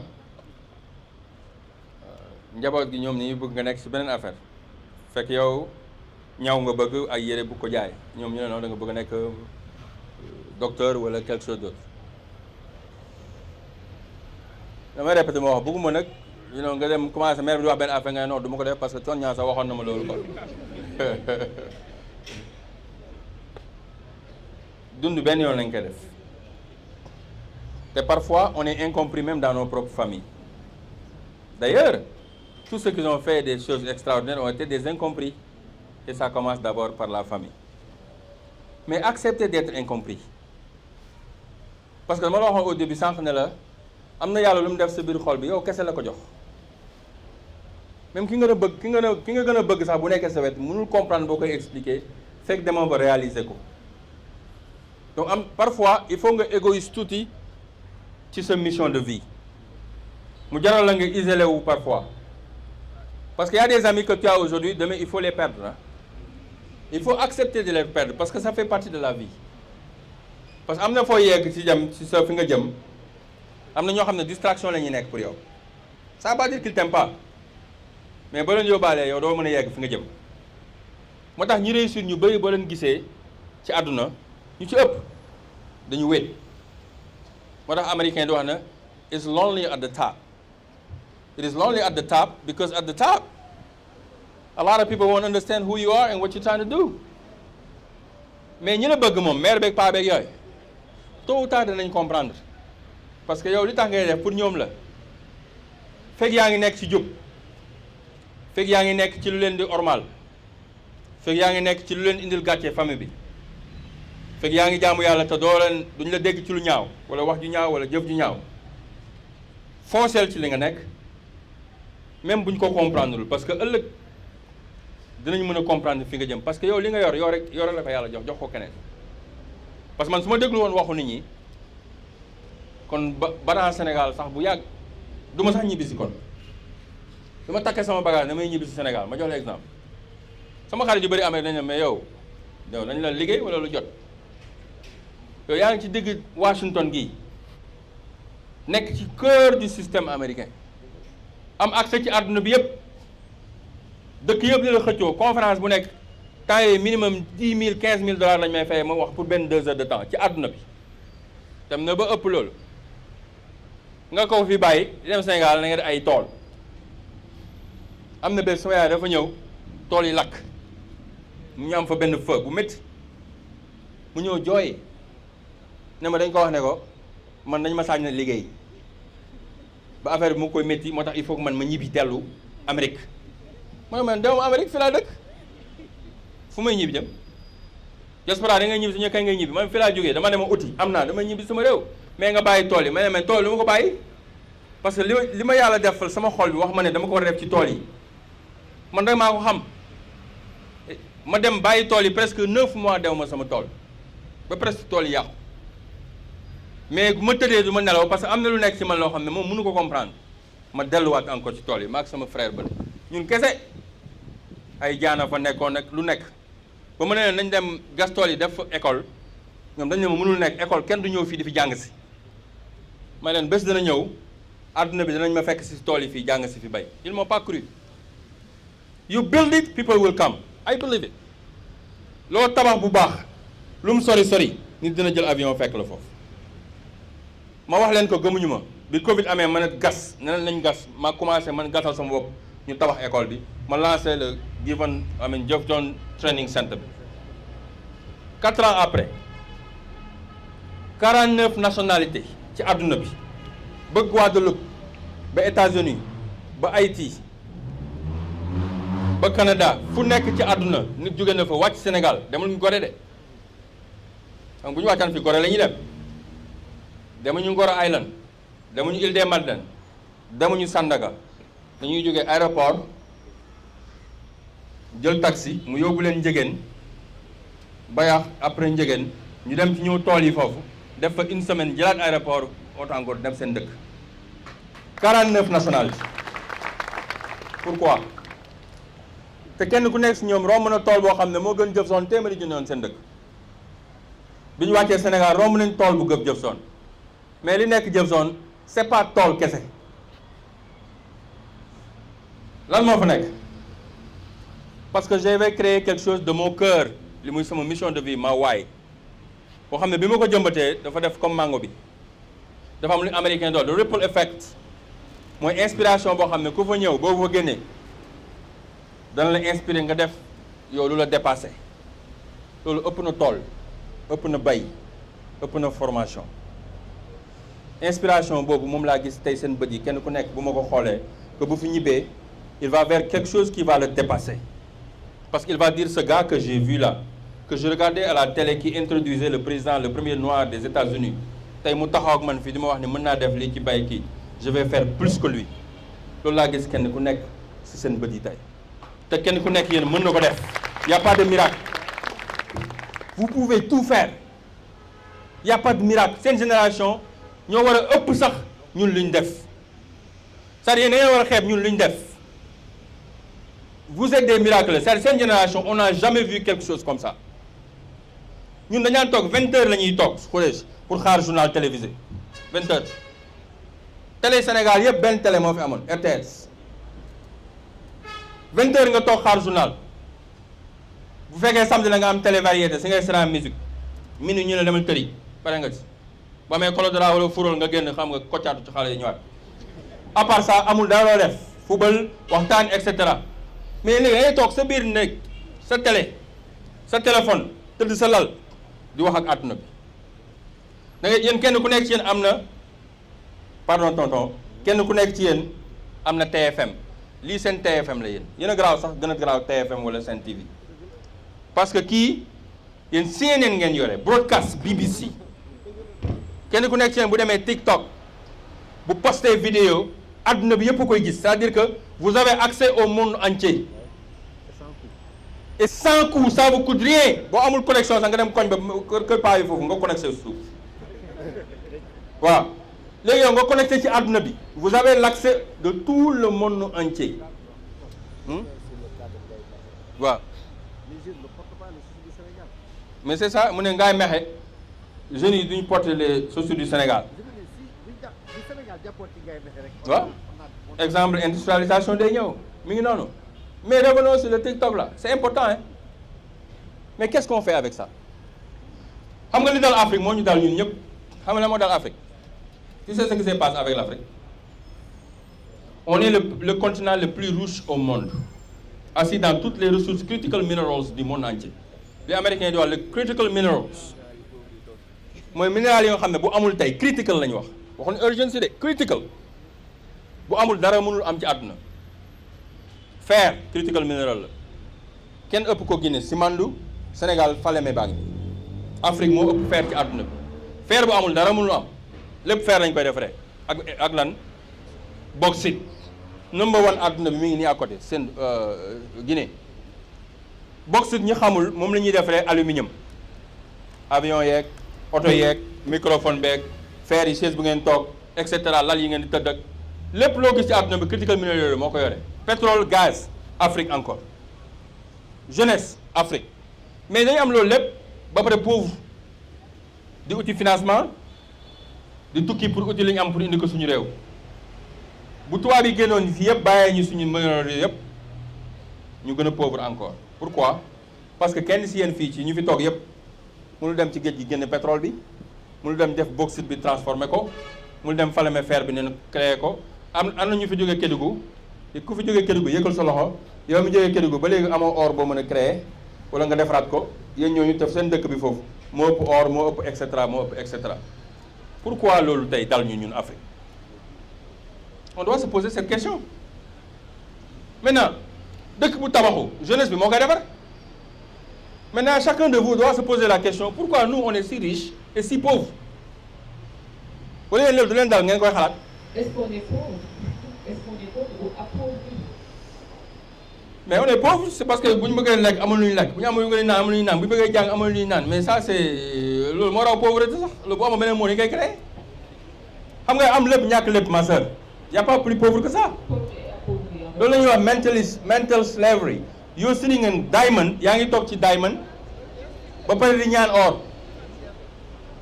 c'est-à-dire que zircon bi nekk fii rek ngaay mexe googu ngay wax boo dem jugu foofu yëpp zircon la zircon boobu moo ñuy romb foofu ngaay chaque jour def ko ci train bu xaw a kii boobu nga xam ne nga yaakaar ne ay keccaxa ci nekk loolu moo yore adduna bi yëpp milliards yaa ngi romb nit ñi xam ñi ngi football xamuñ sax lu ñu nekk ci mais loolu lan moo koy indi mooy ñàkk éducation léegi ñun dañoo waroon tey bu ñu nekkee ci TikTok bi ñu ut xam-xam comment on va faire comme ki ñu jox TikTok bi ñu mel comme moom quand est-ce que un jeune sénégalais ou un jeune africain va créer un TikTok que le monde va utiliser when are we going to give to the world to download what we can upload but we download we don't upload nothing at all c'est-à-dire ñun dañuy download rek télécharger ma application bi yow gaawal ci bii télécharger ma bee aussi et cetera télécharger mais kan la ñuy créer loo xam ne adduna bi moo koy créer moo koy utiliser le chinois l'a fait le français avec Claude ChatGPT le coréen a fait la même chose mais il n'y a pas encore un Sénégalais ou un Africain qui peut créer quelque chose que le monde peut utiliser c'est ça le vrai sujet c'est le vrai sujet qu'on doit discuter comment on doit faire pour que nous en tant que Sénégalais africains on règle les problèmes fundamental problems of our community mais boo demee TikTok bi lan la ñuy waxante qu'est-ce qu'on fait dans TikTok ñu waxante dëgg rek kay suñ mbir la entre ñun kenn seetaan nañu wolof sax laay wax kenn duñu dégg léegi ñun lan la ñuy def ci TikTok bi ah topp kaa ba mu sës da ci boole sës saa Sénégal chaque jour boo xëyee am na kaa bu bees bu ñu waxtaanee ci kaa bi ba tëdd da ngay gis ñoo xam ne maa ngi gis benn vidéo TikTok benn boy di ko wax mu ne am na lu fi xawoon temps mu ne vidéo bi Sénégalais yëpp nii la ñuy def mooy dañuy teg TikTok bi di déglu kaa bi di ko déglu bay nelaw di def nii di ko dégluwaat saa da ngay nelaw yow ci kaa boo xam ne boo yeewoo loolu day nekk sax sa bopp bi c'est-à-dire tu es en train de semer des choses tellement négatives dans ta tête tu peux plus rien faire de positif et attention whatever you don't take care of you lose loo toppatoowul yàlla nanguwaat ko ci yow ma tëjee ko ci loolu question boobu lépp lu la yàlla jox c'est temporaire te boo ko toppatoowul da nga koy perte sa soxna si boo ko toppatoowul da nga koy perte sa santé bi te boo ko perte keneen jël ko nga am loolu métti doo ci mën dara sa santé bi la yàlla jox sax boo ko dul toppatoo ngay lekk diwlin doo entraîné et cetera léegi nga commencé feebar alal bi la yàlla jox boo ko toppatoowul da nga koy perte kër gi la yàlla jox boo ko dul nettoyé toppatoo ko da nga koy perte yàlla joxewul daal dafa la dénkaane mu jox la xel li gën a jafe jox la santé jox la moyen nga war ci semer loo xam ne day créer Afrique bëri ay problème de santé nga war ci créer pour ay solution mbay mi nga war ci créer ay solution comme suñu sœur bi ni mu koy defee éducation bi nga war a former créer ay solution gàncax bi nga war ci créer ay solution l'espace nga war ci créer ay solution yow nga bàyyi ko fa chaque jour ngay déglu kuy saaga koo xam ne moom liggéeyam bu xëyee suba ba ngoon day taal live am di saaga ay nit suba ba ngoon yow kooku ngay déglu yaa ngi semer sa graine bi négativité chaque jour di ko semer muy négativité chaque jour di ko semer négativité yow bu yàggee mënatoo positif da ngay mujj négatif parce que qui se rassemble voilà wax ma koy àndal ma wax la koo doon loolu mooy dëgg d'accord all right let's go c'est important. merci dañ xoolaat comme fréquentation yi dañ xoolaat contenu yi ñuy xoolaat ñuy visualiser sur les réseaux sociaux rien n'est anodin c'est très important alors ñu doxaat keneen mu daal di poser question après ñëw si jigéen bi maaleykum salaam maa ngi leen di nuyu kenn ku ci nekk ci turam ak santam président Thione maa ngi leen di nuyu am mbégte ak contentement ñëw jàkkaarloo taw merci ci bis bu am solo bi maa ngi nuyu le coordinateur du Fonds d'appui à l'investissement des Sénégalais de l'extérieur monsieur Khoureyssi Thiam Babacar Diouf la maa ngi lay nuyu bu baax di nuyu monsieur Diop Yankoba yaakaar naa ne ñëw naa fii seet si la yaakaar naa sujet bi ñuy waxtaanee fii su ma juumul jour boobu moom lañ fi doon waxtaanee ñun ñu nekkoon ay jeunes sénégalais yu nekkoon ci diaspora bi man bokkoon naa ci rare sénégalais yi nga xamante na amoon naa contrat de travail à durée indéterminée doon liggéey ci panneau photovoltaïque ak panneau aérovoltaïque ñu ngi ko doon jaay mu nekk ay français ak ay belge mu lekk agriculture la ñu koy dooree tey ñu xam ne amul dëkk bu mën a développé ci àdduna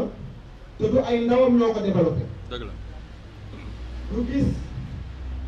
ndaw yu mel ni Khoureyssi Thiam gis ndaw yu mel ni président Yankoba gis ndaw yu mel ni Thione Niang ñu ne pourquoi pas ñun tamit ñu jéem a def ñooñu ay référence dama xëy paak sumay bagage ma ne leen maa ngi ñibbi Sénégal ba ma ñëwee Sénégal ku ne xam ne boo gisee ci dëkk dem ci dëkk jàmbur ba ñëwaatee sa dëkk ku ne xam ne intégration bi day xaw a jafe a dem ak a ji ko Maroc gis li tax naar yi mën a jaay kilo orange à 2 dirhams ou à 3 dirhams ñu mën la jaay kilo supame à 3 dirhams c'est parce que ñoo koy bàyyee seen bopp kon tey li mën a tax tey dund gi mën a yomb ci ñun dañuy mën a def lu Thione wala ñu def ñu Khoureyssi Sénégal nag dafa am loo xamante ni déjà daf fi am mooy Sénégal du créer champion Sénégal da ngay yor say projet dem ANIDA dem Prodac di daw si ñoom fukki at kenn du la jox xaalis man tey ma dem Saloum bi nga xamante ni fanaa dëkk man je suis de Kaolack dans la commune de Latmingué ngay jàngee ci Samba Ndiodio Ndiaye amee bac groupe scolaire La Lumière en face terrain de Gombu Ndorong voilà jàngee xam naa la bu baax ba ma retourné ma dem ci tool yi jënd sama mboq parce que sama papa bàyyil na ma fi lu toll ak 15 hectares mais aw ma doole bi nga xamante ni permettre na ma may exploiter les 15 hectares mais dafa jël 5 hectares yi exploité ko année bi passé yaakaar naa ne suuf boobu monsieur Diop Yankoba ba ma ñëwee fii waxtaan nañ ci lu bëree bëri ñëpp yaakaar naa ne suñu envie mooy par exemple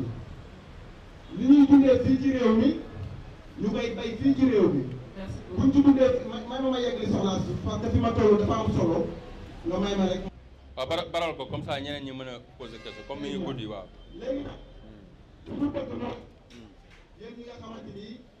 tey mën naa wax ne yéen a ñu supérieur nekk suñuy référence tey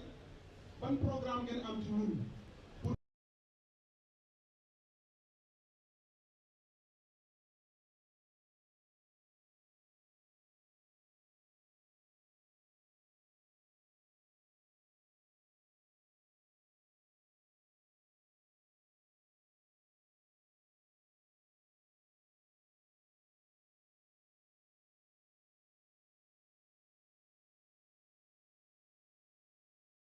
ko bu baax waay jàmbaar la macha allah tu fais un bon travail diaspora bi ñibbisiwaat loolu mooy defar suñu réew mi il faut kenn ku nekk ñu ñëw ñu am initiative mën a góorgóorlu mën a tabax mën a bay man personnellement qu'est-ce que je peux faire pour vous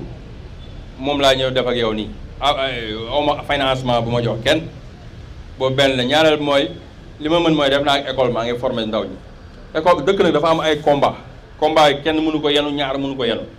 état bi kese mënu ko yenu kenn ku nekk il faut nga am fa nga nekk nga gàddu ko fa gérer ko fa léegi yow comme am na 15 hectares am na ñoo xam ne amaguñ sax 500 mètres carrés yow 15 hectares mën nga dem booy utal kayit bi dem déposé ko banque jox la xaalis nga liggéey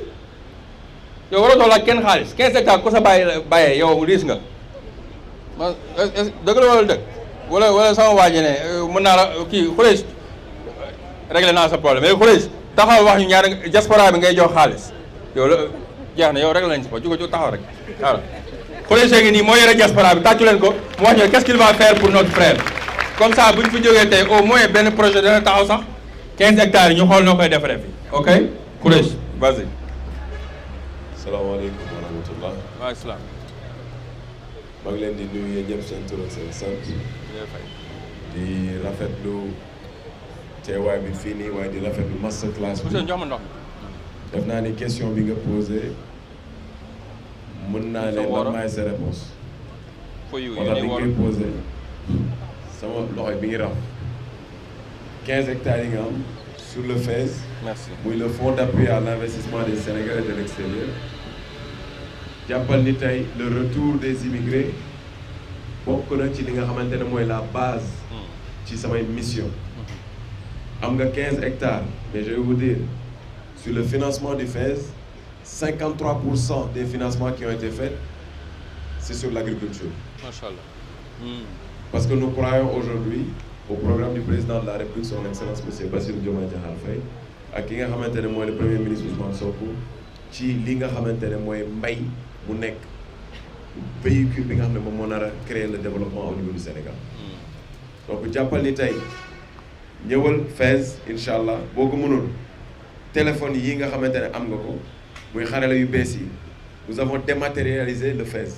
automatiquement en mois de novembre le FAISE ci lépp luy new deal technology dem na si. macha allah ñu ngi dugg ci intelligence artificielle avec li nga xamante ne mooy AWA. l'intelligence artificielle première en Afrique mais aussi au Sénégal créée par des Sénégalais. ah macha allah et c'est important. très bien. et je pense que ça a été lancé il y a quelques mois par le premier ministre et fii ak quelques semaines dinañ ko lancer officiellement au niveau du Sénégal par des Sénégalais. macha allah donc ce sera important loolu dama doon dolli. ci sànq bi ngay laaj li ñu war a mën a créer et je pense qu'il y a des jeunes qui ont compris aujourd'hui votre message. très bien parce que tey sa message du tey nga ko commencé vous l'avez commencé ça fait des années et il y en a certains qui vous ont suivi et qui ont appris de cela. ñëwal FAISE dinañ la accompagner ANIDA bi nga wax jàppal ni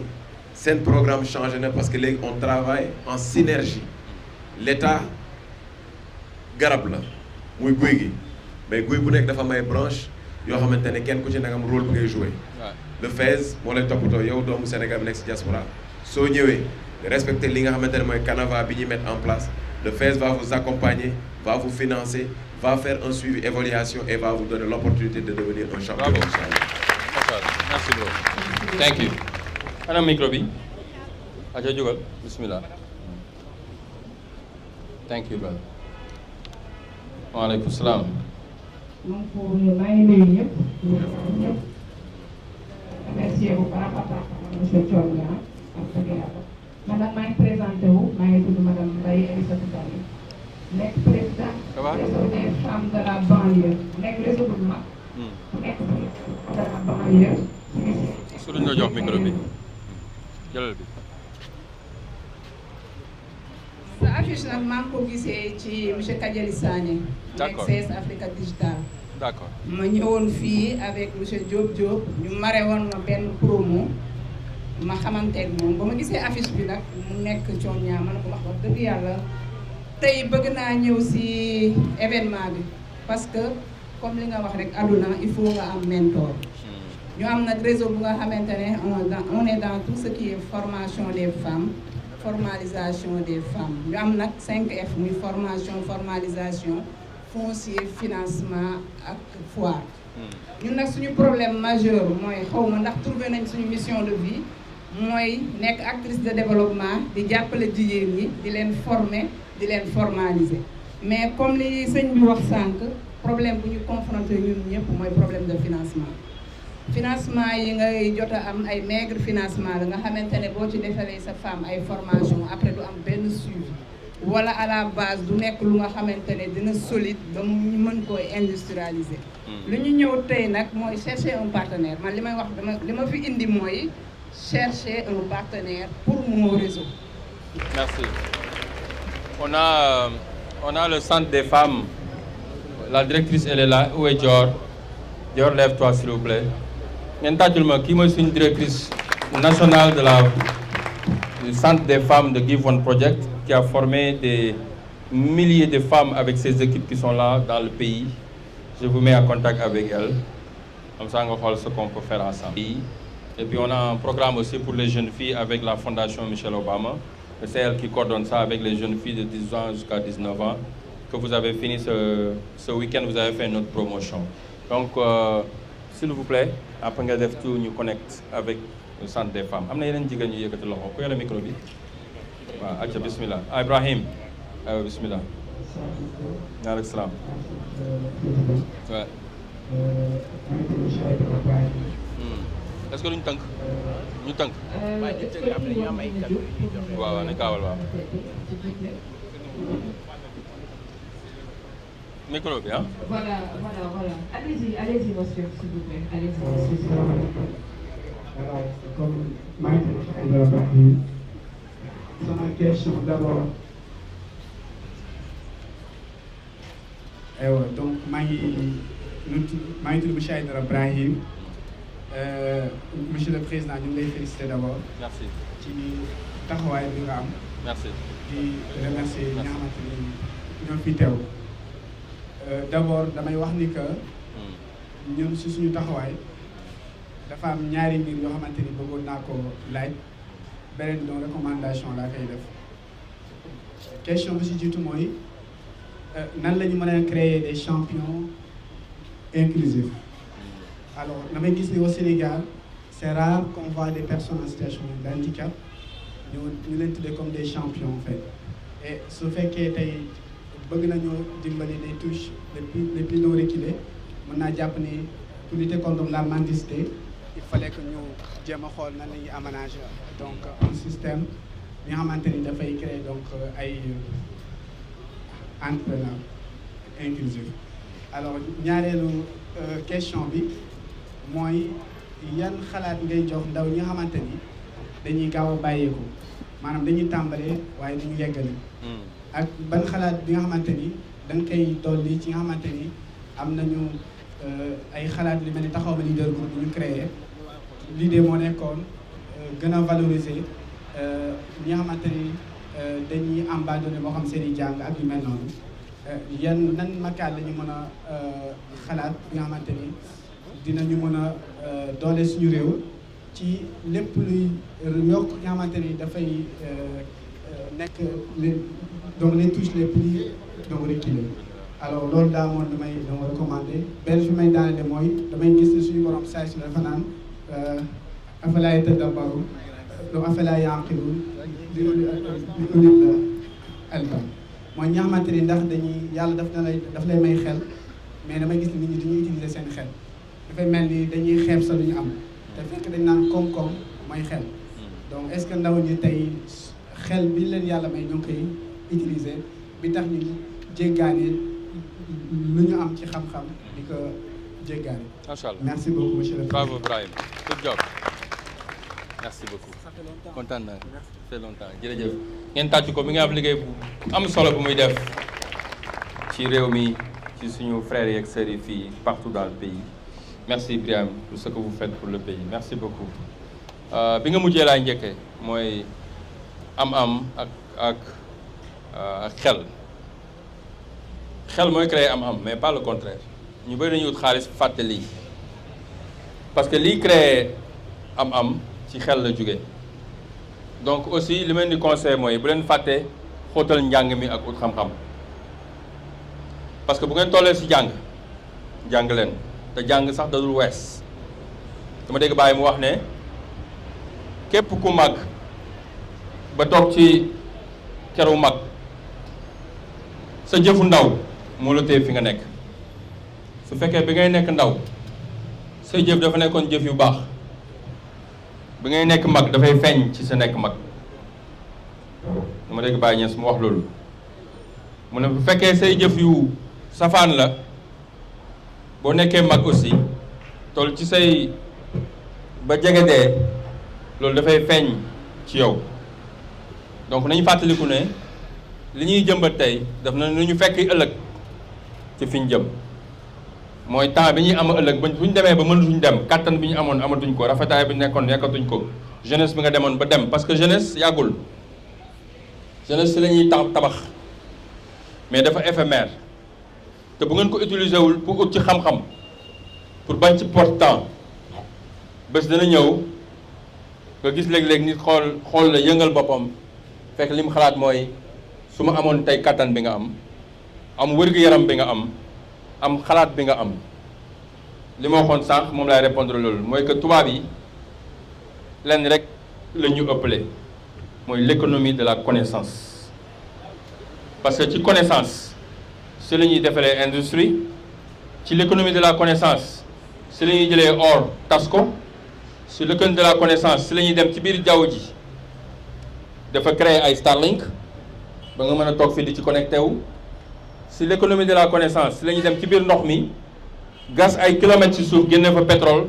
pour mën ko def ci énergie bi mën ko def ci oto bu lay dawal kenn su ñun fii mënul loolu parce que on n'a pas encore investi sur nous sur l'économie de la connaissance mooy xam-xam moo tax may def sama investissement ma def ko ci réew mi yépp ci l'économie de la connaissance laa ko def parce que bu ñu bëggee suba ndaw ñi am wala ñu mën il faut que ñu jëmbat ci ñoom xam-xam def ci ñoom connaissance question bu mujj bi ñu ko njëkk a def laajte mooy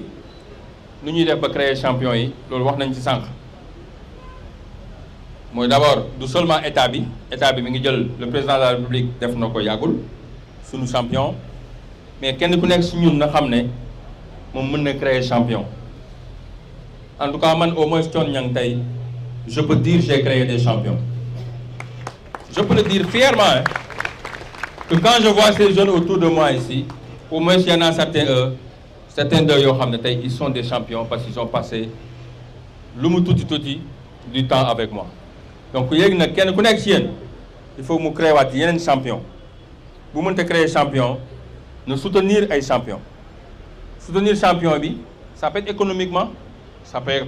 des encouragements ça peut être des références ça peut être partager page bi muy liggéey mun naa gis kii di jaay lii sama page moo ëpp ay followers ma partager ko lu may wàññi taal lumière yi jaamur du wàññi sa lumière day yokk sa lumière c'est le contraire wàññi lumière yi jaamur moom mooy wàññi sa lumière juif yi dañu comprendre loolu boo demee Amérique communauté bi gën a ndaw ci États-Unis communauté juif bi la mais ñoom ñoo contrôler économie États-Unis ñoo contrôler politique bi parce que ñoo jox politiciens yi xaalis fundraising ñoo contrôler média États-Unis parce que ñoo moom tout ce qui est Hollywood film industrie bi ñoo ko contrôler li tax ñu def loolu dañoo comprendre ne booloo mooy doole te booloo du àndandoo booloo kese il faut nga doolalante mooy doole wante kenn ku nekk li mu nekk ñeneen ñi jàppale ko ci pour mu mën dem donc voilà économie circulaire bi may wax moom lay dellu si waat maa ngi lay remercier bu baax ma tëj wala comment on fait. ñu bàyyi la nga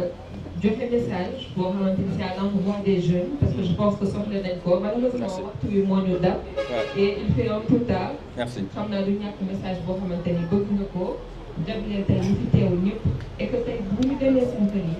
dina nekk benn genre réflexion ci ñoom. dañu xam naka la ñuy mën a réfléchir si li def en tout cas. merci beaucoup maa ngi lay gërëm bu baax di gërëm encore Yankhoba ak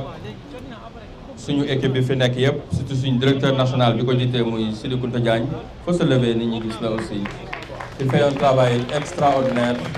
pour le pays pour cette génération il est de Birkilane moo jël Give One Project Dakar bi yóbbu ko Birkelane, il a fait le tour du pays, il a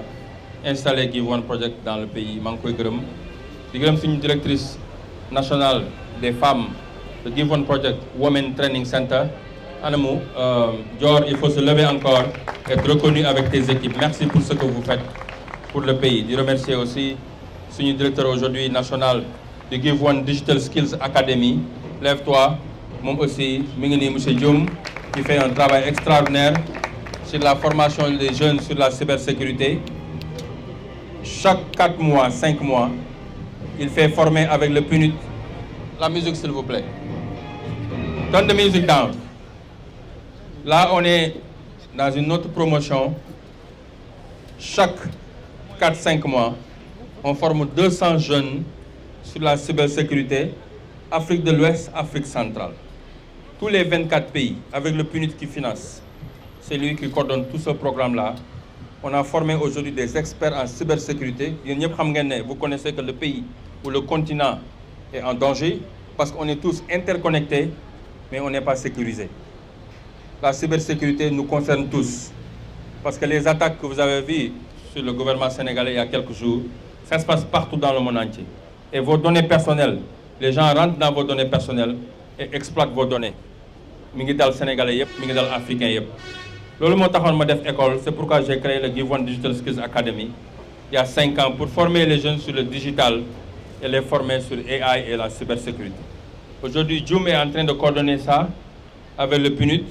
Ces 200 jeunes, on les fait venir au Sénégal le 8, mois prochain, dans 2 semaines. Il reste 1 mois au Sénégal. Logés, nourris. Je les envoie tous au camp militaire de Thiès, formés là-bas parce que Dieuzone est trop petit, c'est 200 personnes. Je travaille avec l'armée sénégalaise pour les former sur la discipline, le mindset. Comme à Dieuzone, ils se lèvent le matin, il faut l'entraînement à 5 h du matin. D'abord, après, ils nettoient le camp militaire et après, ils font les formations toute la journée. 4-5 mois après ça, ils ont leur certificat avec Microsoft, avec Google, etc. pour pouvoir être des experts. Semaine passée, j'étais avec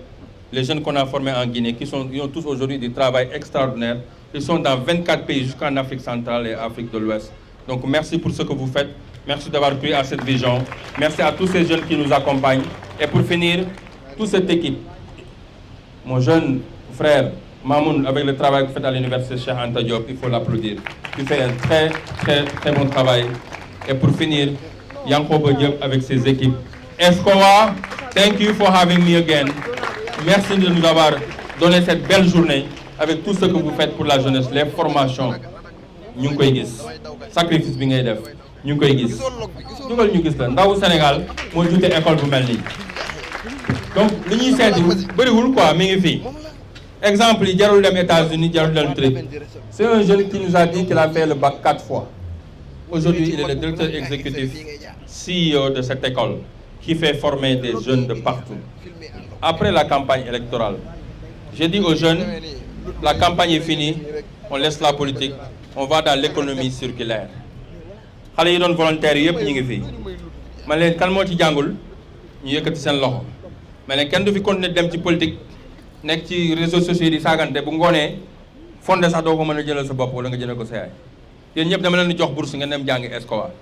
ñoom ñëpp instant yi ana ñoom rog yi ñoo nekk ay première seen promotion yi levez-vous ki def na soutenance am ren elle fait partie des boursières où sont les autres elles sont là tous ces jeunes je donné des bourses aujourd'hui ils ont leur licence 3 ans après les élections bu ma leen bàyyi woon tey ñu ngi ci télé bi di saagante wala ñu ngi ci TikTok yi kii mooy sama leader kii moo gën kii moo gën kii ma ne yéen ñëpp delluwaat leen ci tool yi ñi dem bay ñi bëgg a jàng ma jox leen bourse ñi bëgg a jàng ma yóbbu leen ci tool yi ñi dem defi cybersécurité kii fa laa ko formé woon tey moo dem ba nekk directeur école cybersécurité il travaille avec le PNUD et Give One Project dans le monde. C'est ça l'investissement sur l'humain. Donc merci pour ce que vous faites. Merci à vous tous les anciens de Give One Project. Je regarde le travail que vous faites dans l'internet et vous êtes en train de former d'autres jeunes que vous donnez et c'est ça le ripple effect qu'on avait besoin pour que ñeneen ñu mën leen former. Pour tëj lenn rek laa leen di fàttali yéen ñëpp xam ngeen mooy kenn ku nekk si ñun fii tey dafa am loo xam ne moom moo ko war ci réewam war ko si njabootam mais war ko ci Afrique ba mu daj te kenn ku si nekk si ñun mission boobu ñaar la mën a def mu accomplir ko wala mu décevoir mission boobu kenn ku nekk si ñun war na poser wu question que lan mooy nekk sama héritage sama legacy pour mon pays pour ma famille et pour mon continent kenn ku nekk si ñun war na poser la question que ëllëg su ma fi jógee lan lañ may waxal quand je suis plus là le jour de mon enterrement nit ñi bu ñu xoolee Facebook Instagram yàlla na yéex gisatuñ ma lan la ñuy bind ci man parce que ce jour va venir incha allah yàlla na yéex mais dañ ko war a poser question boobu boo ko xasee poser dafay dicter lépp looy defati ci kaw suuf da nga koy xalaat parce que Afrique wala Sénégal benn nit mënu ko changer ñaari nit mënu ko changer kër ci boppam benn nit mënu ko changer borom kër gi kese bu liggéeyee moom kese chaque jour mooy joxe dépense mooy yóbbu nit ñi hôpital mooy faj nit ñi mooy fay électricité mooy faj ndox bu ñu ko dimbalewu léegi mu stress am AVC ñu yóbbu ko beneen côté il faut que ñëpp jàpp ci Sénégal aussi pour mu développer il faut kenn ku nekk ci yéen li ma dal mu dal la mu frustré wu que économie réew mi moom dafa war a bokk ci li ciy contribuer que la question de la santé du Sénégal moom dafa war a bokk ci li ciy contribuer la question de l'autonomisation de notre jeunesse daf ci war a bokk fekk yaa ngi poser sa question que li américain bi waxoon ask for what you can do for your country and not what your country can do for you boo laajee question boobu rek doo joxoñ kenn lox buñ joxoñ nañ joxoñ suñ bopp parce que bi ngay joxoñ sax yàlla ngi lay tegtal na loxo biy dem am na ñeenti baaraam yi ñu ngi ñëwaat ci yow donc sens de responsabilité boobu man moom laa leen bëgg a bàyyi parce que ni leen waajur yi yaakaare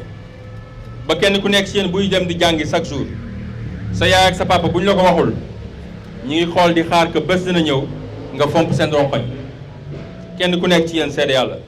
ba muy jóge këram di jàng si ci école bi wala di dem di liggéey sa yaay wala say parents ñi ngi xalaat bés ba nga juddoo ba fi nga toll tey ñi ngi yaakaar bés dina ñëw sama doom bi fajal ma sama ronkoñ yaakaar boobu parents yi am ci yéen waruñ ko décevoir yaakaar boobu waruñ ko décevoir quoi yaakaar boobu la réew mi am ci yéen parce que réew mi du nit donc mënul wax mais yaay ak papa ak parents yi ñooy symboliser réew mi héritage boobu waruñ ko foyee héritage boobu da nga ko war a téy ñu fax héritage boobu demee suñ doom yi bu ñu ñëwee bu ñu toogee fii danañu wax attention ñii li ñu bàyyee am ñu droit ñu bàyyi ko mu daanu te lu mi ngi commencé ci kenn ku nekk ci yéen bu defee li mu war a def doo am temps critique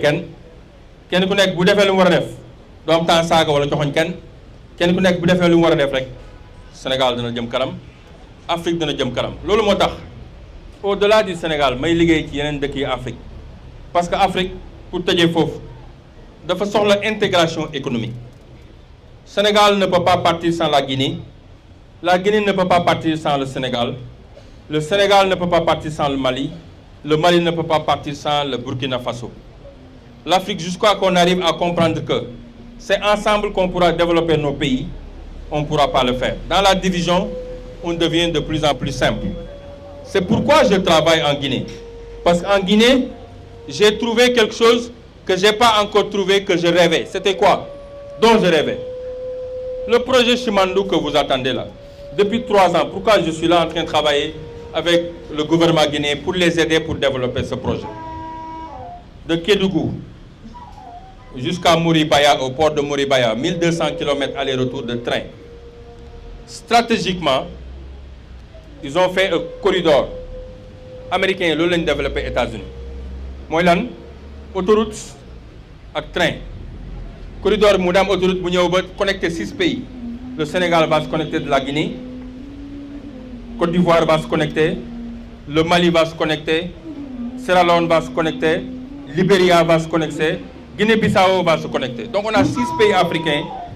connectés à la Guinée dans le projet Simandou s'il vous plaît la musique dans le projet Simandou quand j'ai vu ça je dis que voilà le rêve que j'avais pour le pays pour le continent cette intégration économique bi ñu doon jàngal bi ñuy nekk xale nga xam ne les politiques ne peuvent pas le faire depuis l'indépendance aujourd'hui il y a un géant projet qui peut nous aider à se connecter bu fekkee connecté nañ dans le railroad mooy les trains connecté dans l'autoroute. Tu peux quitter Dakar pour driver jusqu'à Conakry dans 14 heures ou 12 heures. Tu peux quitter Conakry dans 5 heures pour aller en Côte d'Ivoire, etc., etc. Là, on peut faire du business entre nous. L'Afrique peut enfin faire du trading, comme New York, Los Angeles, ou Ohio, Washington DC. L'Amérique est connectée par railroad, un train, connecté avec l'autoroute. L'Afrique, parce qu'on ne fait pas de business entre nous. On fait du business que dans nos propres pays. L'Afrique de l'Ouest, États-Unis, 300 et quelques millions de personnes. Imagine dans quelques années, si on arrive à aller à Conakry, en Côte d'Ivoire, dans quelques heures par avion et par train, combien de richesses on peut créer dans ce continent? Les motards sont Guinée. Les motards fait tout pour nous réaliser ce projet-là, qu'aujourd'hui la jeunesse n'a pas encore vu. Mais je suis en train d'aider à semer des graines pour que dans quelques années, nous qui disons aujourd'hui que les Modibo et Senghor n'ont pas réussi à créer cette unité avec la Fédération du Mali, au moins demain on va dire que avec le Simandou, avec le Sénégambia, avec l'Afrique de l'Ouest, on a dans notre génération, dans les années 2000, créé The Interconnection of Africa, qui a créé le boom économique, création de richesses qu'on a besoin pour l'Afrique. Voilà pourquoi je me bats. Je vous remercie vous tous. God bless you. God bless Sénégal. Yalla defal ñu jamm suñu rew. Defal ko suñu njiit yi ba Sénégal mëna nek ci jamm. God bless you. Merci beaucoup. Merci beaucoup, monsieur Thion.